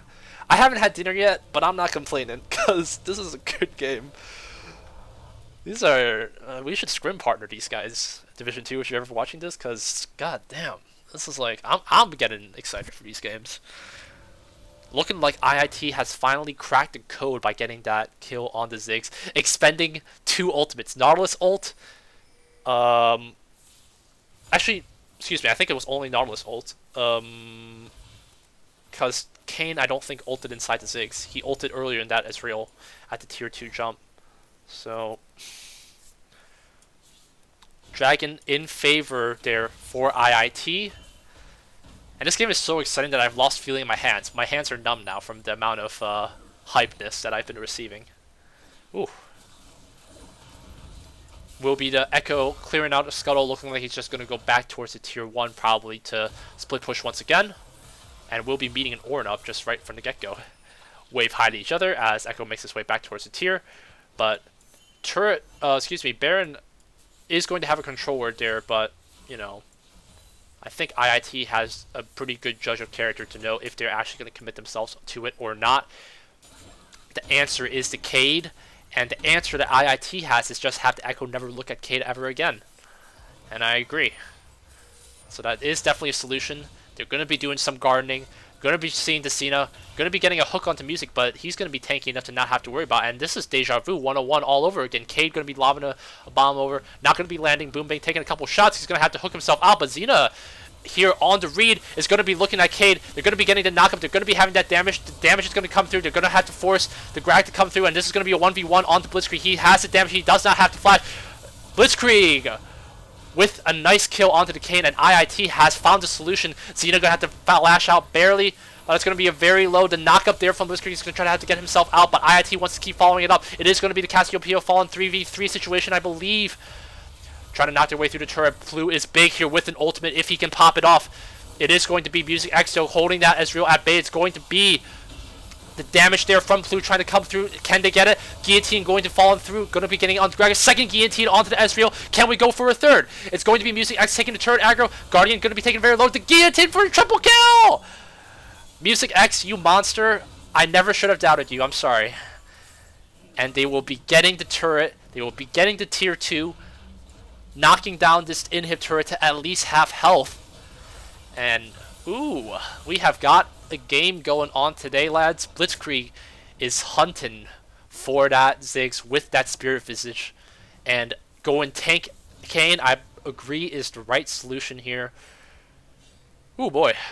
It's going to be Asia's going to be started off by the Nautilus. Zeke's or Locket, both of them pretty effective items against a Ziggs. Against that, if he, activates Locket against a Ziggs ult, that should be enough to keep the guys healthy.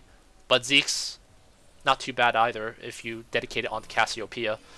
She must have fallen to Ezreal earlier. I didn't see it, but Zayn gonna be chasing the Thresh a little bit, spooking him a bit, and looking like IIT's doing pretty good work here, trying to keep their summoners in check. It's going to be instead Darius applying constant pressure here on the bot lane. IIT in the driver's seat, setting up the vision here on the Baron. ISU sees nothing, but they do see the Gragas.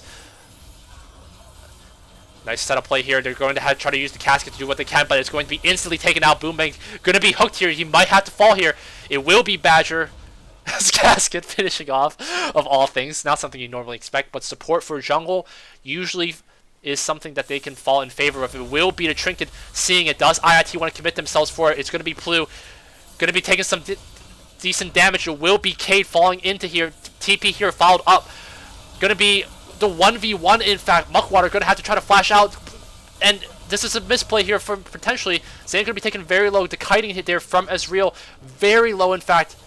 Plu not going to be healthy enough. And Plu, it's going to look like he's going to fall. Ceres going to be used.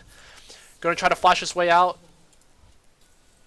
And he's got to be a running. But IIT, in all of that meantime, looks like Darius tried to go for a TP, in fact, but stopped by the Ornn. And Music X being able to help his team out. Looks like he may have to fall in the situation, but if he can go for the turret, in fact, expends the flash for it, but or not.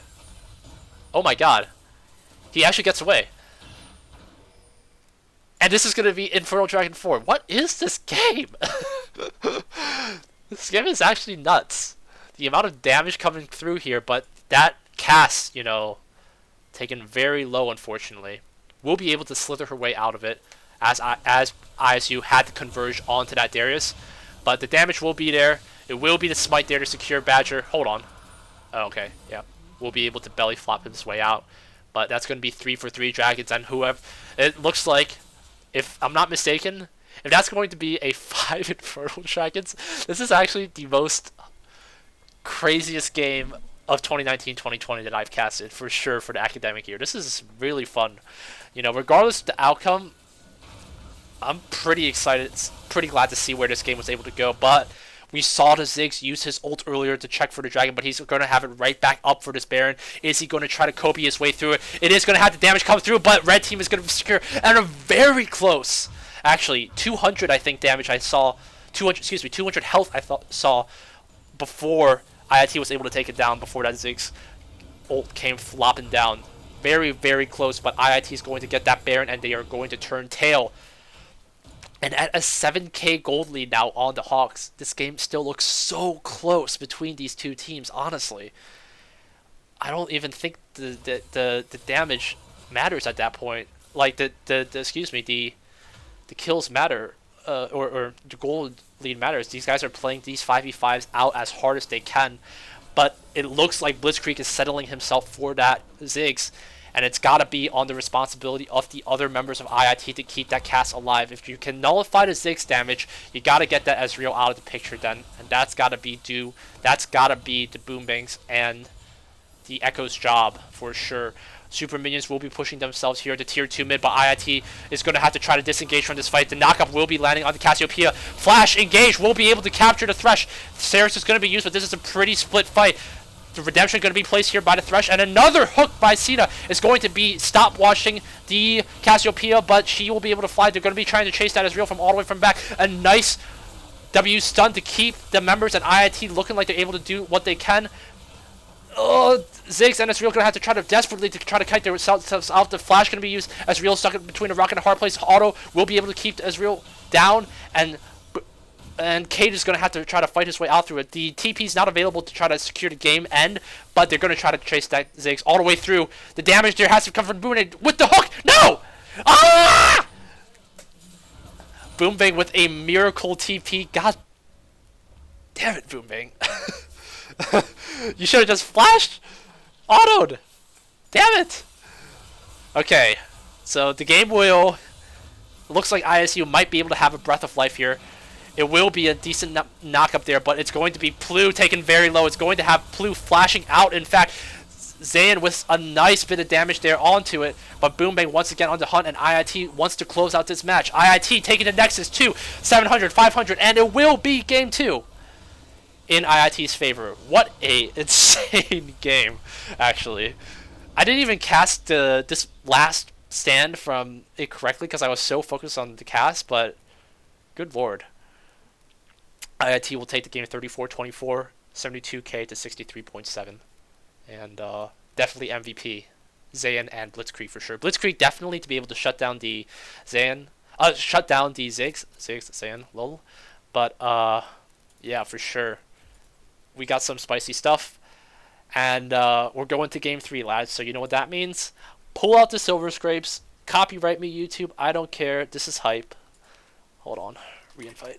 Okay. Get ourselves back into the League client. And IIT bringing up the score on their own. Reinvite. No. Silver scrapes, lads.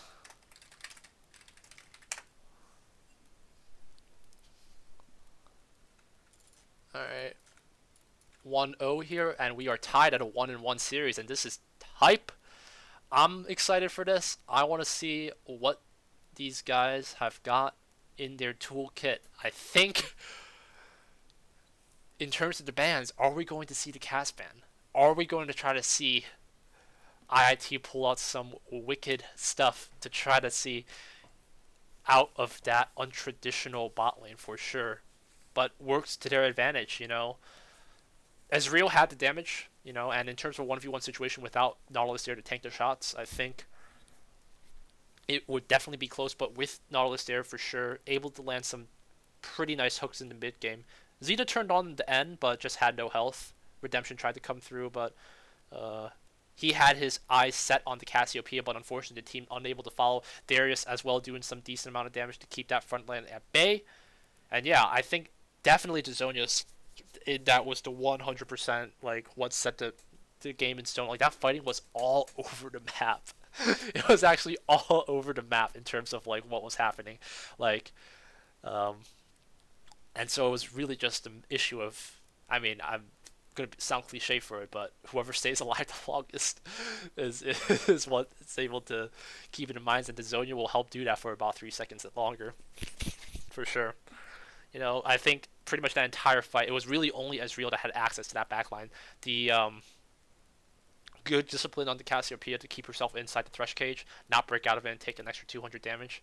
And yeah, the Ziggs in that mid-late game was not able to touch that cast. I think really only the Ezreal was able to have a shot at her. But, you know, I'm sure these spectators are probably ISU's coaches, so wondering if we're getting some coaching assistance from IIT. If they've got some, I'm going to just take a gander at that voice chat. We've got 2 members of IIT's management staff in their league. I'm not going to necessarily say coaches because I actually have no idea what the leadership structure in terms of our ACB team, whatever, is. But oof, that was a hype game for sure. Appreciate everyone stopping by. Let's see, we've got any new chats besides the Pog Champs. Risk Taker, close game. Monka, and with a smiley face. Yeah, that was a very close game, and I think this is now the second time that IIT's gone in a Game 3 series. I think Pikeville was also a Game 3, but that had them taking the victory Game 1, I believe, and then losing the next two. Could, not to jinx it, again, cast your curse. Can IIT pull out the upset, the reverse sweep? The reverse sweep goodness onto these ISU lads. Do we have to prioritize the Cassiopeia as the first pick? Do we have to... Actually, hold on, let me put on some side music while these guys get themselves going so you don't have to hear the dulcet tones of my voice.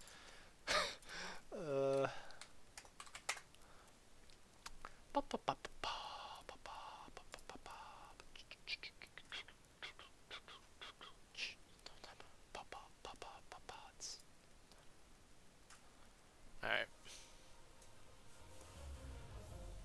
Or are we even going to see like a roster change, if anything? Jesus. These games are tight.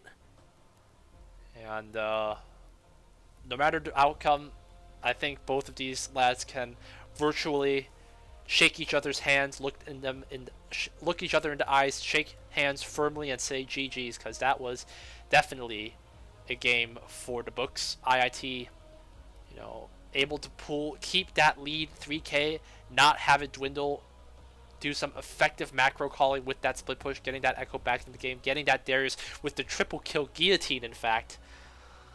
Ooh, that was everyone from IIT showing up for sure in that game, Don't take my casting to heart if you're listening to this from anyone. It's mostly, that's just how I speak. It's very critical, very focused on one person at a time, so I think holistically, IIT definitely able to show up much better in this game for sure. So, we're gonna have to see. What does either side have to do for the game 3? This has now been 2 games that they have let the Ziggs go through, but it seems that they were able to find a solution with that Blitzkrieg, and there's not too many champions that have that level of access and mobility, literally through walls mobility. Besides Bar Jungle, just kidding, don't do that. The Blitzkrieg has definitely shown his prowess on that. And I don't forget to mention, like the 2 level advantage on top of that Gragas with that insane Raptor play. Looking like that's something that he seems to be pretty set on. And for sure, if he wants to get going with that, if ISU is watching this, maybe I shouldn't have cast this because maybe now I've revealed Blitzkrieg's secret in terms of his Kane jungling pathing. But if anything, IIT's probably doing the same thing, so it's fair. Fair's game. Oh.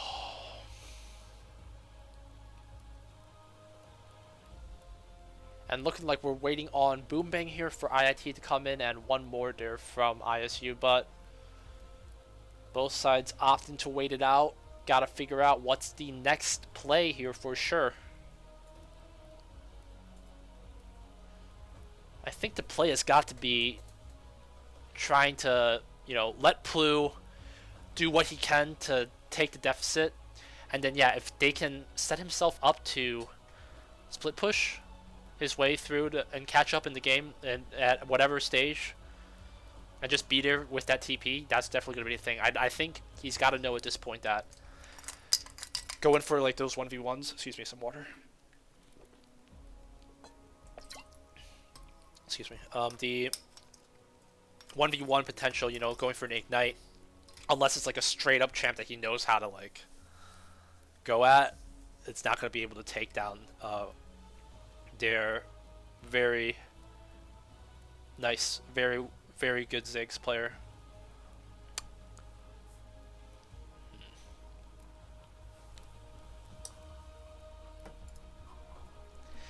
I'm getting what, Ether Sprite with the spicy. I'm telling you, this game is like more. I think I casted Pikeville, and this has been. I casted Pikeville's offline, but this game definitely has me hyped. Not only because it's live, and it's thanks to you, chat. You, chat, are having me hyped up for this game. And you questioned that, bruh. Why you gotta do me like that? I questioned the invade because they were doing it right near. You were doing it right under Gragus's nose. Okay, I like if Blitzkrieg's watching this. I swear to God, they will not let you do that again. They are actually going to ward both Raptors just to not let you do that if they let you get the Kane again. Okay, so you heard it from me here first. If ISU's watching, now you know how to shut down Kane. Just good God, but yeah, no, this was fun. I am having fun with this game for sure. We're gonna have to see though. Looking like both teams are going for their respective debriefings, but we're now hitting, you know, the 2-hour mark. I think 8:50 p.m. here, back in Chicago. So finish it up, boys. I want to eat a snack, and I got work tomorrow. Actually, I'm actually gonna do that. I'm going downstairs. I'm gonna eat a granola bar, and you're going to hear me crunching it. So I'll be back.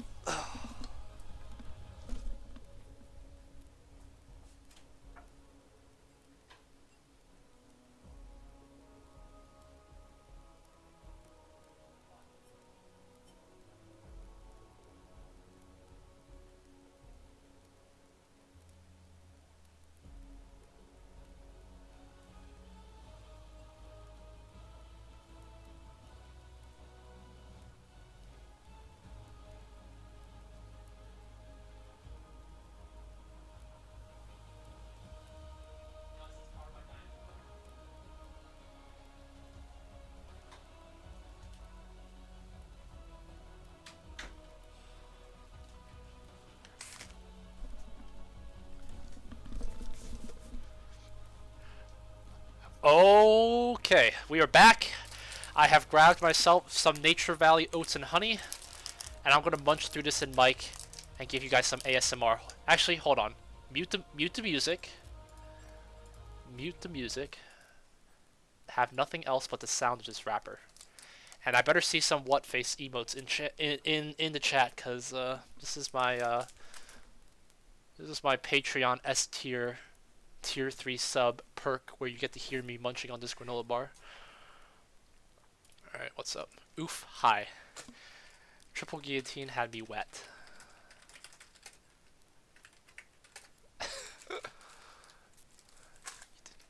You did good, my friend. Boy, you did good. Yeah, no. If music, if you're watching this, that triple guillotine, I think that was the highest my voice went. So you got play the game for me in my heart, alright? So whatever the outcome is, or whoever they decide to do with whatever that pick ban champ select BS, that's all that matters, dude. You were able to bring out the win. Can this roster change here bring out the win? Alright. First bite.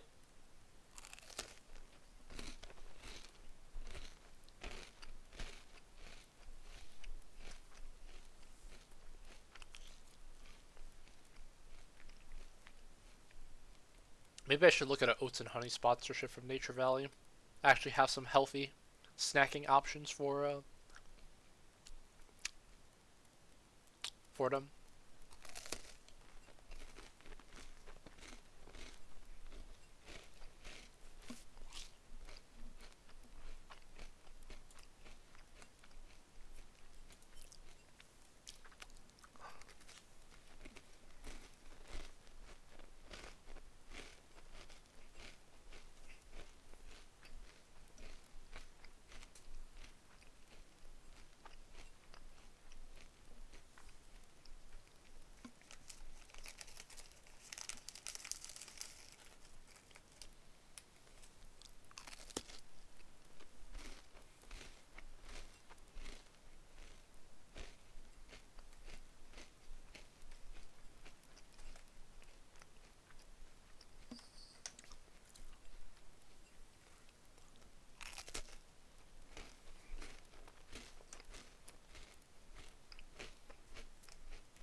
What? Holy cow. Okay. You know, I thought that these roster switches was something, but holy shit. Holy cow. Okay, IIT is stop bringing out the big guns. So we've got a double roster switch. Holy shit. What the fuck is happening? I'm actually so confused. I can't even commentate on this. You're just going to listen to me eating this bar until I'm finishing it. And think that these... I don't even know what's happening at this point. But I'll save you the grace and I'll put in some actual music for you guys to listen to. And mute my mic. I'll commentate on the pick bands during the 3-minute delay, I guess.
Alright.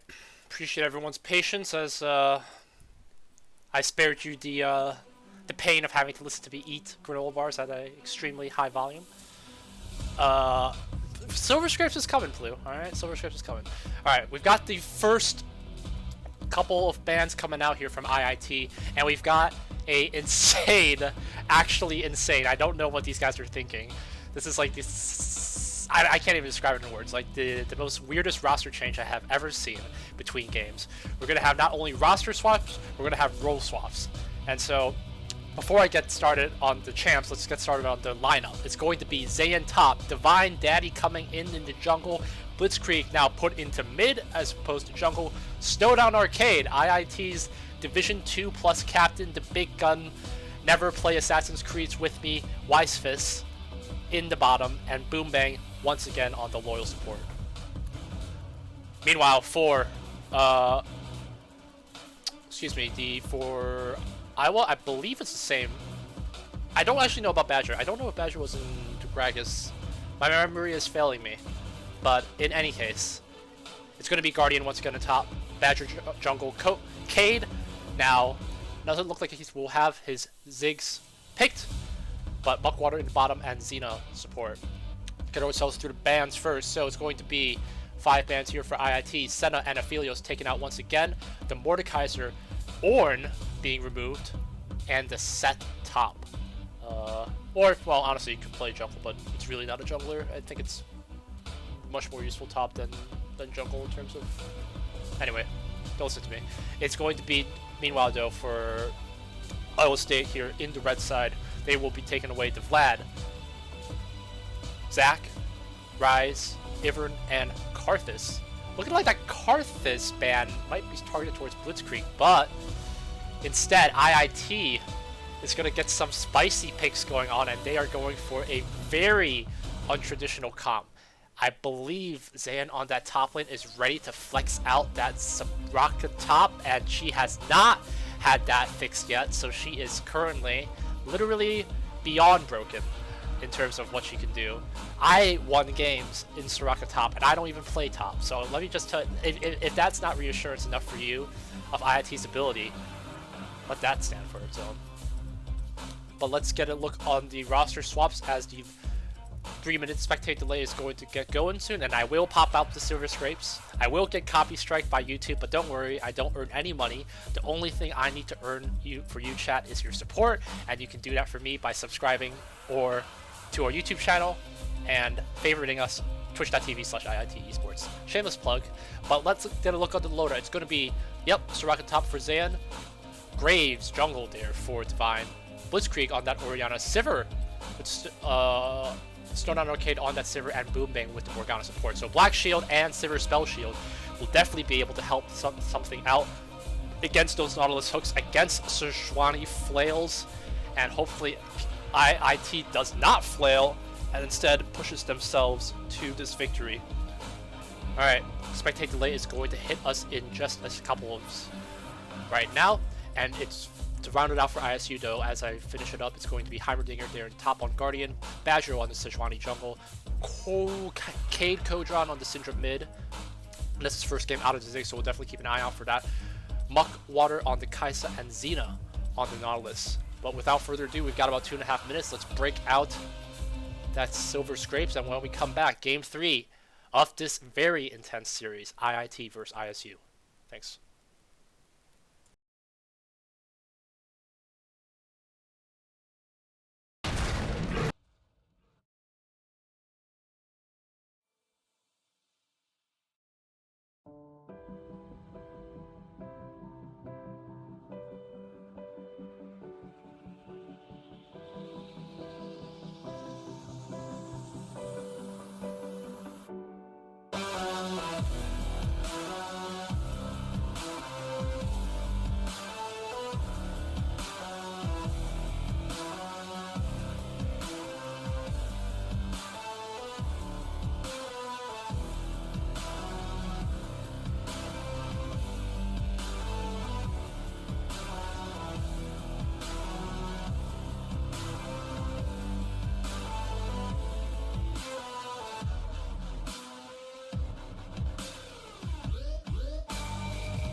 Alright, appreciate everyone's patience. Spectator delay has just about expired.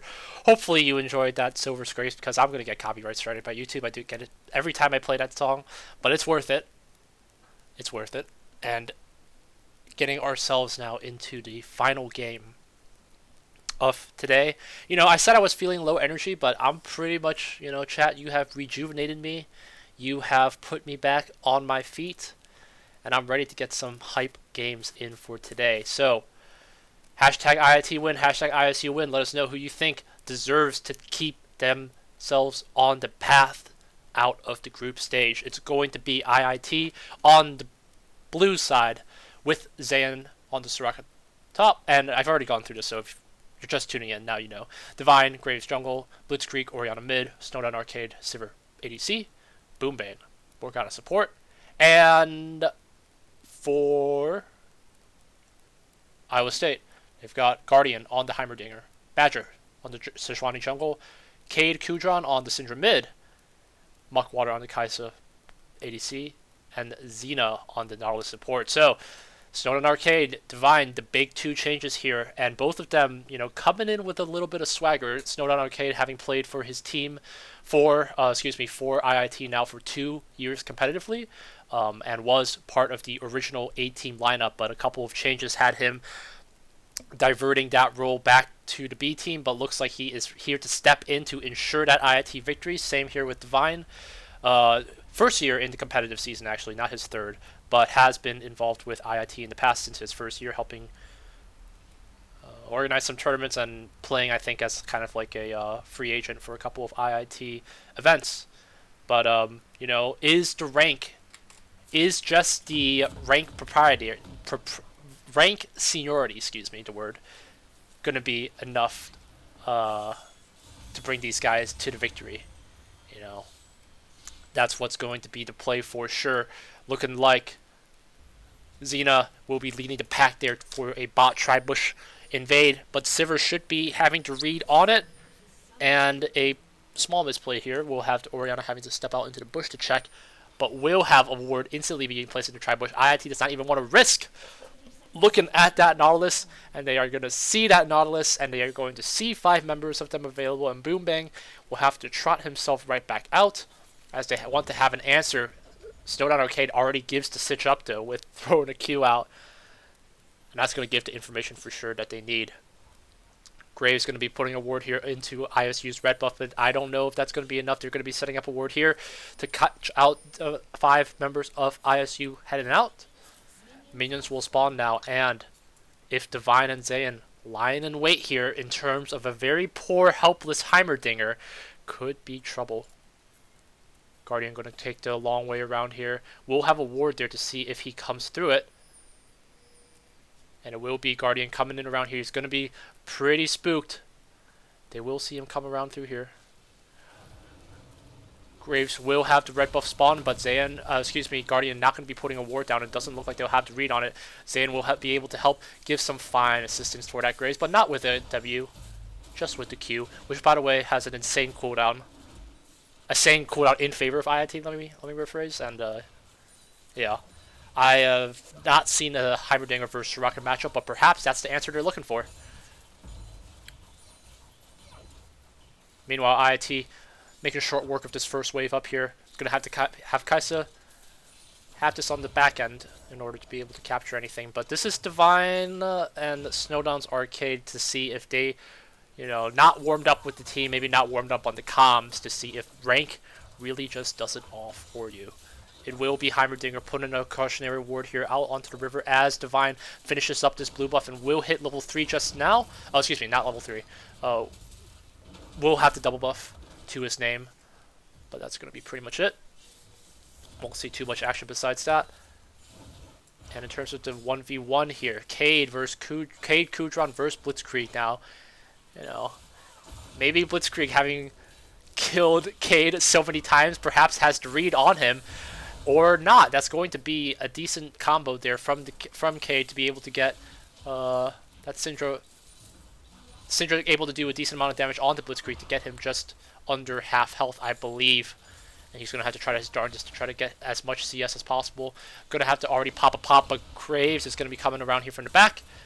on the Raptors here, and level 3 could be going for a potential invade of the sort. Sejuani going to be having to see that she does not have a red buff available to her name after she finishes these Raptors, and will be looking for a potential gank. Will be seen by a ward, actually, in fact. So I believe Graves had put that one down. Oh no, Syndra. So they will see that Sejuani is making her way towards these Raptors, but all Graves' focus right now is to just get as many camps as possible. You're never going to have a Soraka really look for a gank unless you're like a 3-man, honestly. And so she's just going, and especially against a Heimer, let me rephrase that. So, ooh. Couple of the hashtags coming through. We got Music X with the hashtag IIT win, thank you. Mr. Plu with the hashtag ISU win, you're banned.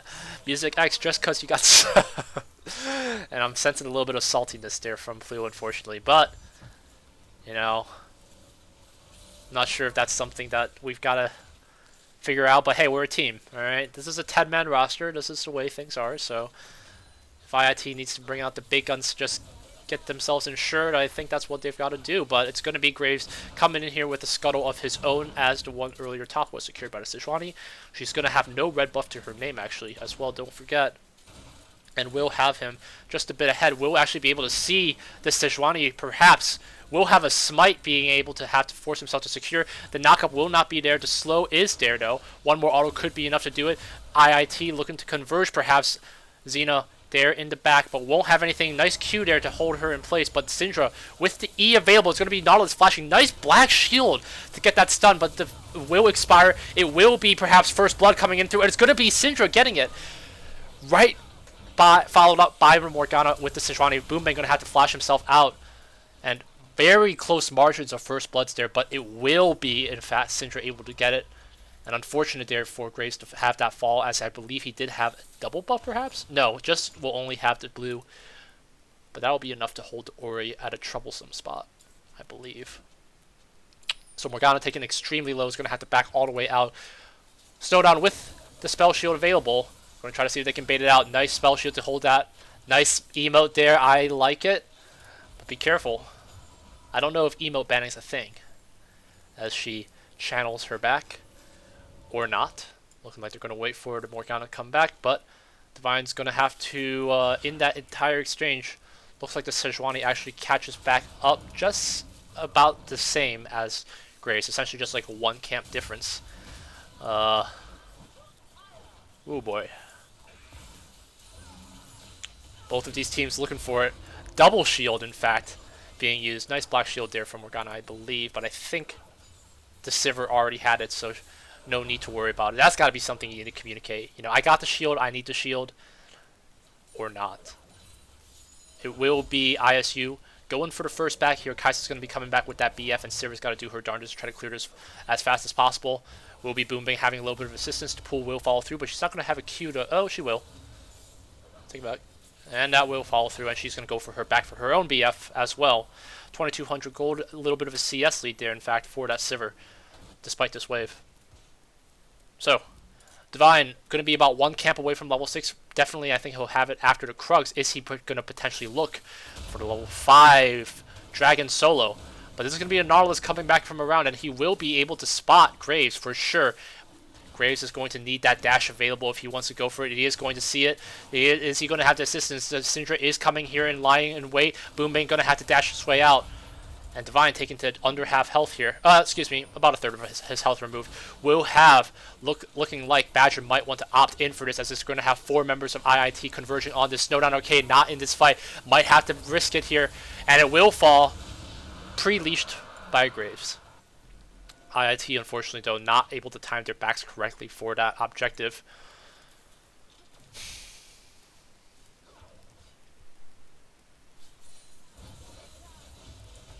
And that's going to be Sejuani helping things out, I believe, with the smite secure as well. So we'll be having the blue buff being given to Syndra, I believe. And so we'll not be able to hit level 6, but she will after that Grump. But it will be the Graves that has the level advantage, and potentially, if they're able to time this right, could be able to get themselves into a potential engage. Boombang's going to start things off. He's going to have the black shield to hold them in place. The Q will not go through. Xena's going to have to get hooked and will fall. Ignite, of all things, being used on Divine. Not sure about that Summoners, but hopefully IIT has that information in mind. Sejuani's going to be helpless as she feeds a very large Poro Biscuit to her noble steed. Blitzkrieg going to be taking a little bit of harass, and will be the first turret plating falling in favor for Cade. So once again, Cade definitely trying to see what he can do for the team in terms of the 1v1 potential with that blue buff, in fact, as well. Not sure in terms of Grave Jungle if you're supposed to give blues to the mids, or if he's just going to opt to take them all himself. Soraka top, though, meanwhile, not the worst of things. Definitely untraditional, but Heimerdinger, you know, just going to be always relentlessly pushing, and unfortunately Soraka, just as she is not going to be able to do much in terms of the... and unfortunately that Qmix is going to lose all of those minions. No! Well, he gets one. But it will be Divine securing himself that blue buff, and instead, looking like the strategy here for the Hawks is to just try to opt for the Graves jungle carry for Divine to get big, and the CS lead is there in the bot lane. 2 kills to 1 here at nearly 10 minutes. IIT leading by just, actually both sides just about even. Take it back. The CS lead coming back from Heimer is what's helping things out. Same with the Syndro. Will be another control ward being placed down here, and I hope IIT has finally... I don't know if this was... My memory is actually failing me. If it was ISU that had this strategy, or Wesleyan from my last game that I casted. Keep forgetting. It will be the favor pushing. It will be the wave pushing in ISU's favor, I think, with these 3 caster minions. Yep, should be on its way, and it will be a Sejuani coming here bot. It will be a Cade Kudron coming down bot, and the pings are there. IIT knows that something is amiss.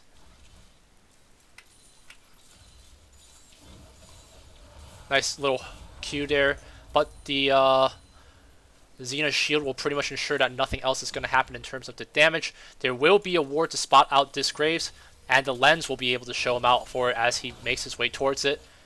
And IIT just wants to push this lane forward. Do they want to opt for maybe a first turret plating? Sejuani is going to be lying in wait. The auto will be able to finish up that last minion turret, and that's honestly the most action I've had yet in 1038 compared to last game. Will be a control ward being finished up by Divine here, but the pings are coming in. IIT wants to converge, but Graves is going to dash right out. Good discipline. Will be spotted out by this control ward now, but IIT looking like they want to get things started. It's going to be Boombang having his ult. He's going to have to flash out just to avoid, but the Kaisa ult and Sejuani ult is going to follow through. Soraka ult just to barely keep her alive, but will fall. Cade Kudron now down. Syndra with her ult up, with the knockups up, but she's going to have to flash out as well. Divine, only one being left, and Blitzkrieg now late to the game, but with the ult available.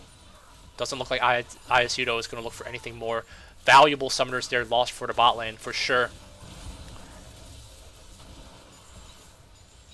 As the Soraka ult keeps the team just healthy, and oh no, Divine, with a nice call onto Muckwater, gets a flash play, in fact, onto him, and that's going to definitely help slow down Arcade as he gets that kill and pushes the gold now to almost 300-400 ahead.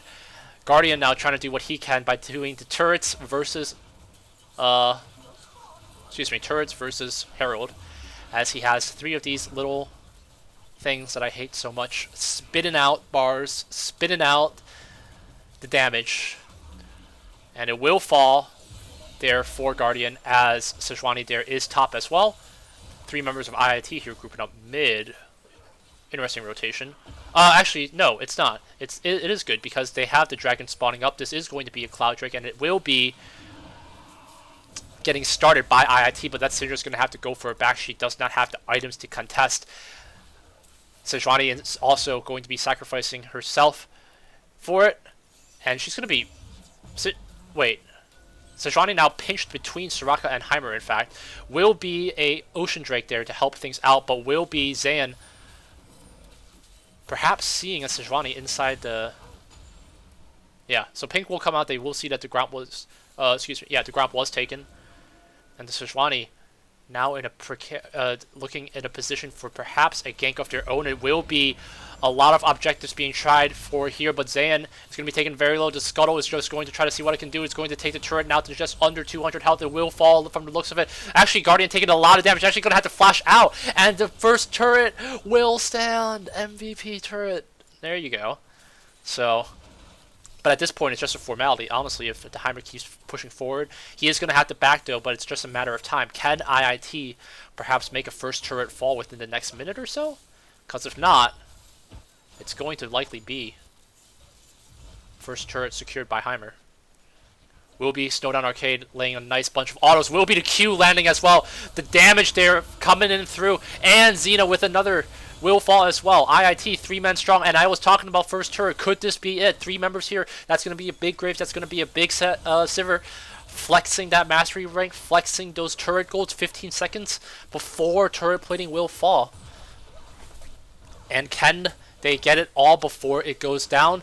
They're going to try. It's going to be a race for turret, but there are no minions to help. That's going to have to reset. IIT, though, has got 2 minions left. It will fall, and first turret. Hey, there you go. Well played by the Hawks there. Good for Zayn to hold on to that first turret. That's going to be definitely a little bit of gold in their pocket that they can be happy about. Turret plating as well to boot.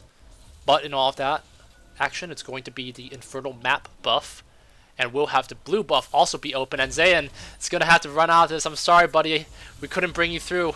It will be Zayn getting instantly bamboozled, even using the what? What? Oh my god. There's actually no way. There's actually no way. Oh my god.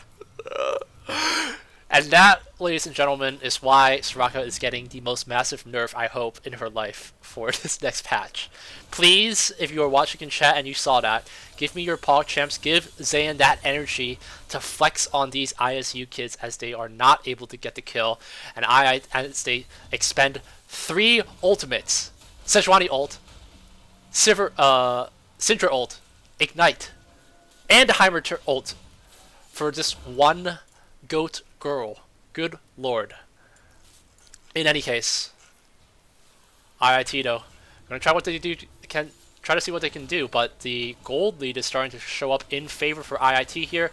There's a little bit of dodging from Divine. We'll see that control being placed, but IIT going for the rotation. Heimer and Soraka will meet each other here in the bot and start to make some effort here onto the turrets, but it will be, unfortunately, Blitzkrieg will have his turret fallen, but not doing too bad for himself. Is behind partially due to the gold, due to the kill, excuse me, from Syndra, but that won't matter if Divine and Snowdown can carry this game for IIT, plus Boom Bang. Gotta account for everyone, but it will be another turret here falling into place as the gold lead continues to now 2k above. Will be a nice Q landing there on Sejuani. She's not going to have her ult available. She used it earlier on the Soraka. A flash play, might I add, to just try to get the knockup. And honestly, to still be able to live through that is still having me so bamboozled. It will be Sivir and Syndra here to try to see what they can do. Likely pretty much the 2 strongest members in terms of just ults and whatnot, but 4 members here strong for IIT, trying to see what they can do. Blitzkrieg is going to show himself here. It's going to be 4 members. Kai'Sa coming up here as well, just coming back from respawn. And again, you know, it's the 5v4 fight because you've got the Soraka with the ult. And that ult is going to be massive in terms of the damage, in terms of the, yeah, 300. That's literally like a third of Sivir's health, right? A quarter. It will be, though, Infernal Dragon spawning about 45 and about 30, and ISU here on the front end in terms of setting up the vision, but IIT with a control ward apiece here for these 3 guys should be able to set themselves up, but is anyone going to be dumb and walk up to it blind? Because that's when you know. That's when you know, and this is when you know Divine wants something. He wants that Heimer. He's going to force Heimer to put into turn, and they're going to have Kai'Sa walk right into a blind Morg, unfortunately. And a good response there for sure. Sivir will try to do what she can, but it will be secured by the Kai'Sa. But no Heimer ult, perhaps, could leave them worry, as they are some fairly low members from what the fuck? It will be Soraka pinching these guys down. The Silence going to come, keeping the Sivir at bay. It's going to be Orianna taken very low. Nice ult from Soraka to keep her alive. Divine pushing those. The Dustblade of Drakkar working out some magic here. Will not have to ult, but it's going to be flashing in play just to see what he can do. Badger barely trying to see what he can do. The damage auto will go through from the Heimer. Soraka unfortunately not able to heal through that play, and oh my lord.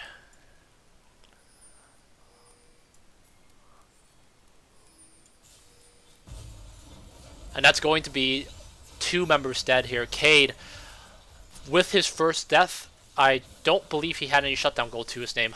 Meanwhile, Graves did, though, going 6 kills to his name. Is going to be able to get 500 off of him. And will be able to be a second dragon here, an Infernal, in fact, secured here for IIT. Small misplay here through this bush, but, you know, you can pound that, discipline that out of Boom Bang.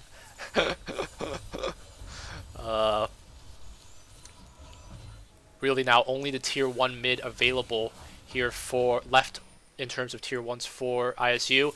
It will be Kudron paying some respects of his own, though, having to try to see what he can do. The Q damage will be enough to keep him alive, but do they have the damage? And this is why this champion should never exist in this match, because she still is so alive. 0-0 and 1, can I add, in fact.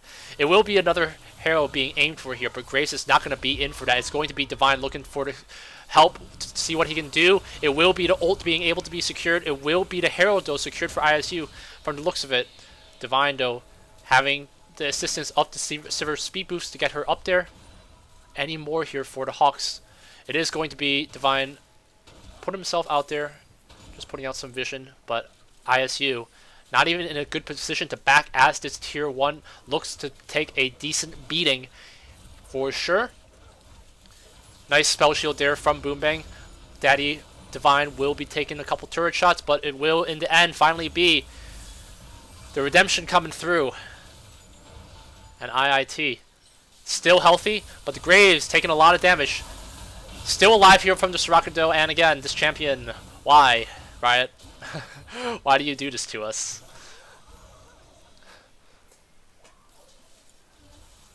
Checking out our Ether Sprite with the Lamau Pog. I'm betting that's the Soraka play, because even Mr. Plu had the audacity to highlight that. Oh boy. Alright, so 4 members here strong for IIT. Syndra not going to be in this fight. She's not actually going to have TP either. That Graves damage is nuts. Soraka, excuse me, Snowdown taking 2. What the? 3-man ult there. Excuse me, 2-man ult, but the play is not there. Divine getting very low. And Syndra now just coming into the fight could be very dangerous here for the Hawks. The damage is gonna be there, but the Soraka ult will be there, in fact, to keep the members alive and healthy. She's gonna have that W with her at all times, and man, letting that pick go through for the Soraka is the big question mark of today. Not sure if they were, I think it's just because they weren't expecting this comp diversity, but Zayn, respect to him for playing out these non-traditional champions. I like it. It will be Badger putting down this Rift Herald onto this tier 2. It's going to be full health. They're going to have 4 members strong. Go for this. And they are going to chunk this down to a decent amount. Just only above, I believe, you know, my chat bubble is covering, but just above 1k health. And Divine charging in head first into his team, trying to see who they can spot out. They're going to see the Syndra running away. They're going to see Cade being taken pretty low as they try to chase these members down, but they're going to be put into a pinch. Snowdown and Divine being too aggro here for sure. And the damage is not going to be there. Zayn going to have to try to use the barrier to find, but he will fall. A big misplay there, but Orianna there with the ult available. And some very low members from ISU. Could IIT have bitten off more than they can chew? I'm not too sure. The flank is available. Syndra does have the ult available. That's going to be a very low Morgana. The ult going to be getting the Sivir. Damage there. Going to be started off with the Sivir ult. Going to be actually able to boomerang that Sivir to death. And Badger's still alive. Going to be getting a double kill. Actually, excuse me. Morgana will be able to get that kill. And IIT pays their respects right back in kind. You're not going to be able to touch that Heimer for sure, but Maybe? I don't know. The damage there from the turrets will definitely be there. Dragon, another Infernal going to be spawning. And this game's Infernals for this series is pretty lit, in a word. Sigil will just be respawning, but IIT is just going to back themselves right now. Should be able to be leaving the gates at the same time as Syndra is pretty much. Will be Zan doing some gardening, taking out some of these wards. Control ward's going to be spot in there in the pit on both sides. Whoever's the lesser for where to go for IIT still. Could be an issue. It's going to be Nautilus going to have to back refresh on his ward stock, but that timing there could be enough to secure themselves to Dragon. It's going to be Zan getting instantly hooked by the Soraka, but this is a dangerous misplay from Nautilus. In fact, having to flash out, and that's going to be pretty crucial. Going to be blue buff here, being trying to be started here, and it's going to be though looking like it goes in favor of the Sejuani. No, perhaps the Sivir. I can't tell. I see the buff, but I don't see. Oh no, it's there. Nope, I think she got it. No, Sejuani got it. My mistake. Divine coming around here on Nautilus, cutting off the members of. A couple members off here, and Nautilus in another precarious position. No flash to help him out either. We'll go for a hook. Not going to do much more. And Snowdown Arcade and Divine are looking to push this game. Snowdown making an impression here with the 2k gold lead and the perfect KDA. That's KDA's to be expected of a Sivir though. You're not the one that's going to be getting all of the kills per se, unless you're trying to chase. But looking at the wave clear potential here, ISU has it with the Heimer, with the Syndra. So looking like they're going to have to go for some more picks beside a Nautilus. Going to try to look like they are going to clear some vision out for these control wards here in the Baron Pit. And Orianna will do some cleanup of her own as she takes away some of these minions to go knock on the tier 2's front door. But IIT not going to opt for the Baron for sure. There will be a control ward there sent out by, I believe, the Syndra to check it out. And nothing more from that. A little bit more of, in terms of the vision trying to be setting up here, and this is now that ARAM vision power merry-go-round.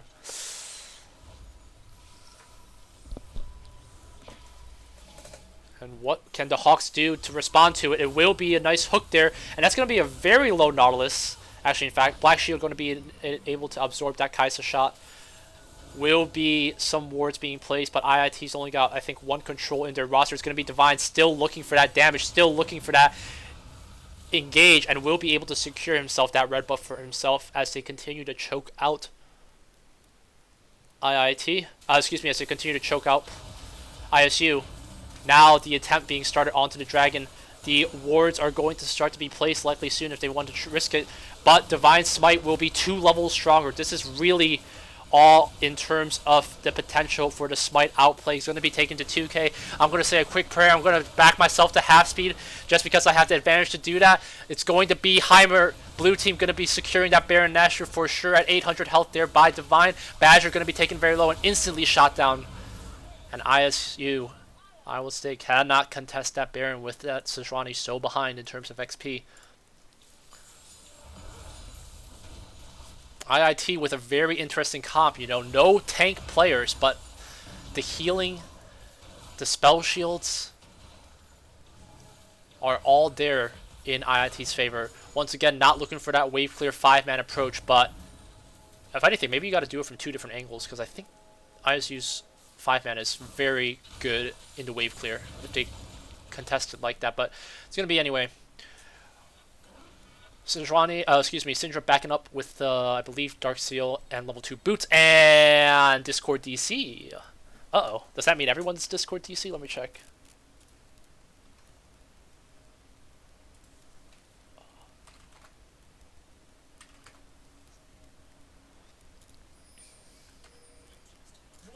Okay, looking like in that pause, my mistake, chat, the Hawks were able to secure tier 2, but that's going to be it. Still probably fresh with it, probably only about a third of the Baron buff taken. But IIT now almost 8 or 9k ahead. No. 7k ahead in terms of gold. will be able to be in the driver's seat with this Baron buff. I don't think ISU has found the solution yet. That Graves is getting too big for comfort, now 3 levels ahead of the Sejuani. This seems to be the play, you know. Divine's jungle prowess, definitely not something to be joked about, as he makes his way through the camps and continues to starve out that Sejuani. And you're starving this poor Bristle, okay? Divine, I want you to know that if you're watching this. This poor Bristle, it's because of him that these animals don't... Okay, oh! Sorry. Sivir gonna be spooking up that... spooking away, excuse me, the Sejuani. But pretty much, I believe, all members of ISU, 5 ult strong, they're going to try to hide the bush onto... Oh, good God. Blitzkrieg will have the discipline to hold out. They will be able to see that the Syndra's around here in the area and will have the Baron buff minions to help definitely at least secure them this tier 2 tower. It will be Nautilus and Kaisa showing their way around here. It will be Soraka here from the back, but going to get themselves started. Stone and Arcade going to have to spell shield himself. Nice redemption there to hold them in place, but the flash going to be used in fact. Nice ult there from the flash play being used in fact. But Heimer going to be stuck in between 2 members here. Going to be taken very low. Booming going to try to do what he can, but he doesn't have the Zhonya's yet. Doesn't look like he'll need it. He'll still be fairly healthy. But no, the damage from Syndra is enough to instantly pop her off. And Divine, in a 4v5 battle, is actually looking at a straight up 1v1. And it's going to be 950 gold shutdown finally onto the Sivir.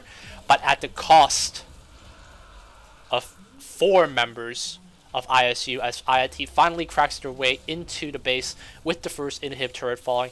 Blitzkrieg going to be probably have enough damage to keep that Nautilus at bay and secure themselves the first turret. Going to be the Sejuani up now actually, so maybe not. Baron buff will finally expire. And if they keep chasing that Orianna, they're going to have to make some decisions. Good on them to make them decide. Divine will make short work of that tier 1, 2 sides going on at the same time. Trying to see what they can do to that Orianna, trying to see if they can get away with as much as possible. Looking like the hard commitment from Xena is that they want that Orianna. It's going to be a TP from Heimer, in fact, keeping her at bay. It's going to be the flash not available to have her go over the wall, unfortunately. Seraph's going to be used, but he will eventually fall for sure. You can't keep getting away with this. The redemption, in fact, maybe it will. No. Muckwater will be able to finally get that kill. I was hyping up the Orianna to the level of Soraka, and I forgot. You're not Soraka.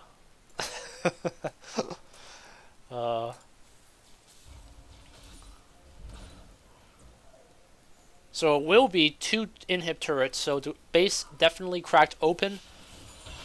And Sejuani trying to opt for the full tank build. Cinderhulk, Warmouse trying to do what she can, but I don't think she breaks 3k yet. Nope, no, she just does it at 3005. Hey, there you go. Another red buff will be spawned, but Graves now too far away to look for a secure here. We'll go to Kaisa. It will be the Elder Drag spawning, as these lads have that Infernal Soul. And just so I remind you, Infernal Soul damaging abilities and attacks create an explosion of 89 damage. What, is there a cooldown on that? Maybe not. Nope, you're just literally that busted. So it's just like having an extra God knows what onto your roster. Xena trying to go for a hook from downtown, but I don't know about that one if you're so few members alive. Some pings coming out for the Sejuani. They are aware of the flank.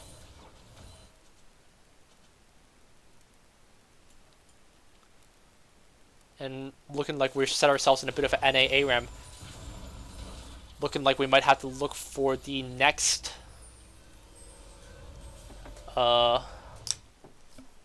big objective, like the Baron or like the Elder Drake, in fact, spawning.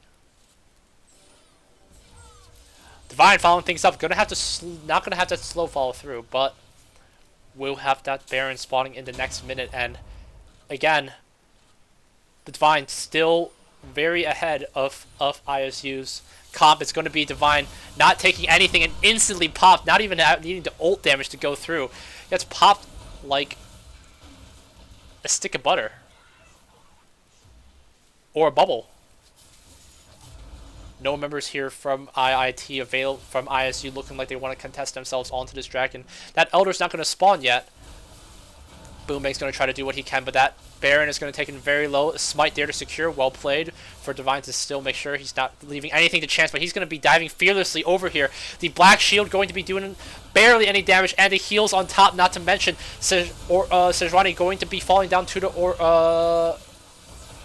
Orianna ult. Divine still trying to lead the pack. One more auto will be able to do it. If he had that ult for the Nautilus, that would have definitely been 2 kills. Syndra coming around. Cade Kujan going to be seeing her taken very low, but Divine is just fueled on by all of his teammates. They're just going to be used here, just a formality at this point, though, as IIT finally cracks their base. Sivir resolutely hitting these inhibs. And that will be inhib number 1 falling. Looks like it's going to be number 2 inhib falling, and the Baron minions fall their way in. This is going to be a healthy buff for these guys. Black Shield to keep the stun away. Zane's going to be alive. The damage is there. The Nexus turret, first one will fall. The snipe from the Graves will have the Kaisa fall. The Sejuani now only alive. A nice boomerang to the throat cuts off the Heimer, and IIT in a insane jungle carry and ADC carry. Everyone did well.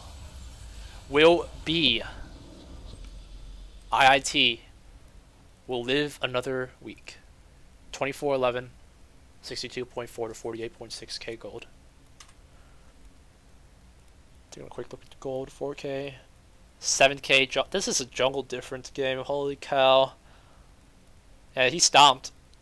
Absolute stomp for sure.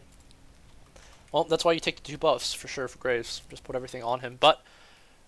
Checking ourselves back into the stats. It's got to be Graves, right? Yeah. No, good on Casey too. I didn't comment too much on Casey, but again, objective space game, and that's Sivir, so he had a nice little. It was bot in hit, and I don't remember what the exact interaction was, but he basically pulls off like a 1v3, 1v2 situation. Syndra taken very low, and I think he flashes forward, gets the boomerang off. But does die in the process. But at the point of the game, you know, when it's just everything pushed up to inhib, like that's still a win in IIT's book for sure. GG's to Iowa State, as IIT will, both of our A and C team will go 2-1. Will both win to have IIT's record go 2-0 this weekend. Win from the A team, win from the C team. GG's again. Appreciate everyone stopping by. Let's see. Okay, let's see. Alright, that's a lot of clips. Okay, so am I echoing? Where is Plu? Plu or Riot? The Dragon pause. So Plu would have ended this game sooner. Plu in lane. LoL? I don't think it's Plu's fault. You can't throw it all on him for that game. I think it's honestly like, no, that mid was definitely like, I would say a high plat mid diamond maybe, if I had to guess, like, or he's just very comfortable in the Ziggs. I think, you know, Plu, just if you're listening, expand that champ roster, so you don't always get banned out for Quirky Syndra. Like, I don't know if it's your main role or not, but play some of the meta. I mean, don't make Casey make you play Ord mid, because I think I would die if I had to be on tank support duty. But no, this was a fun game. What is it? Got something against my Sivir boss? No, I have nothing against your Sivir. Your Sivir is fine.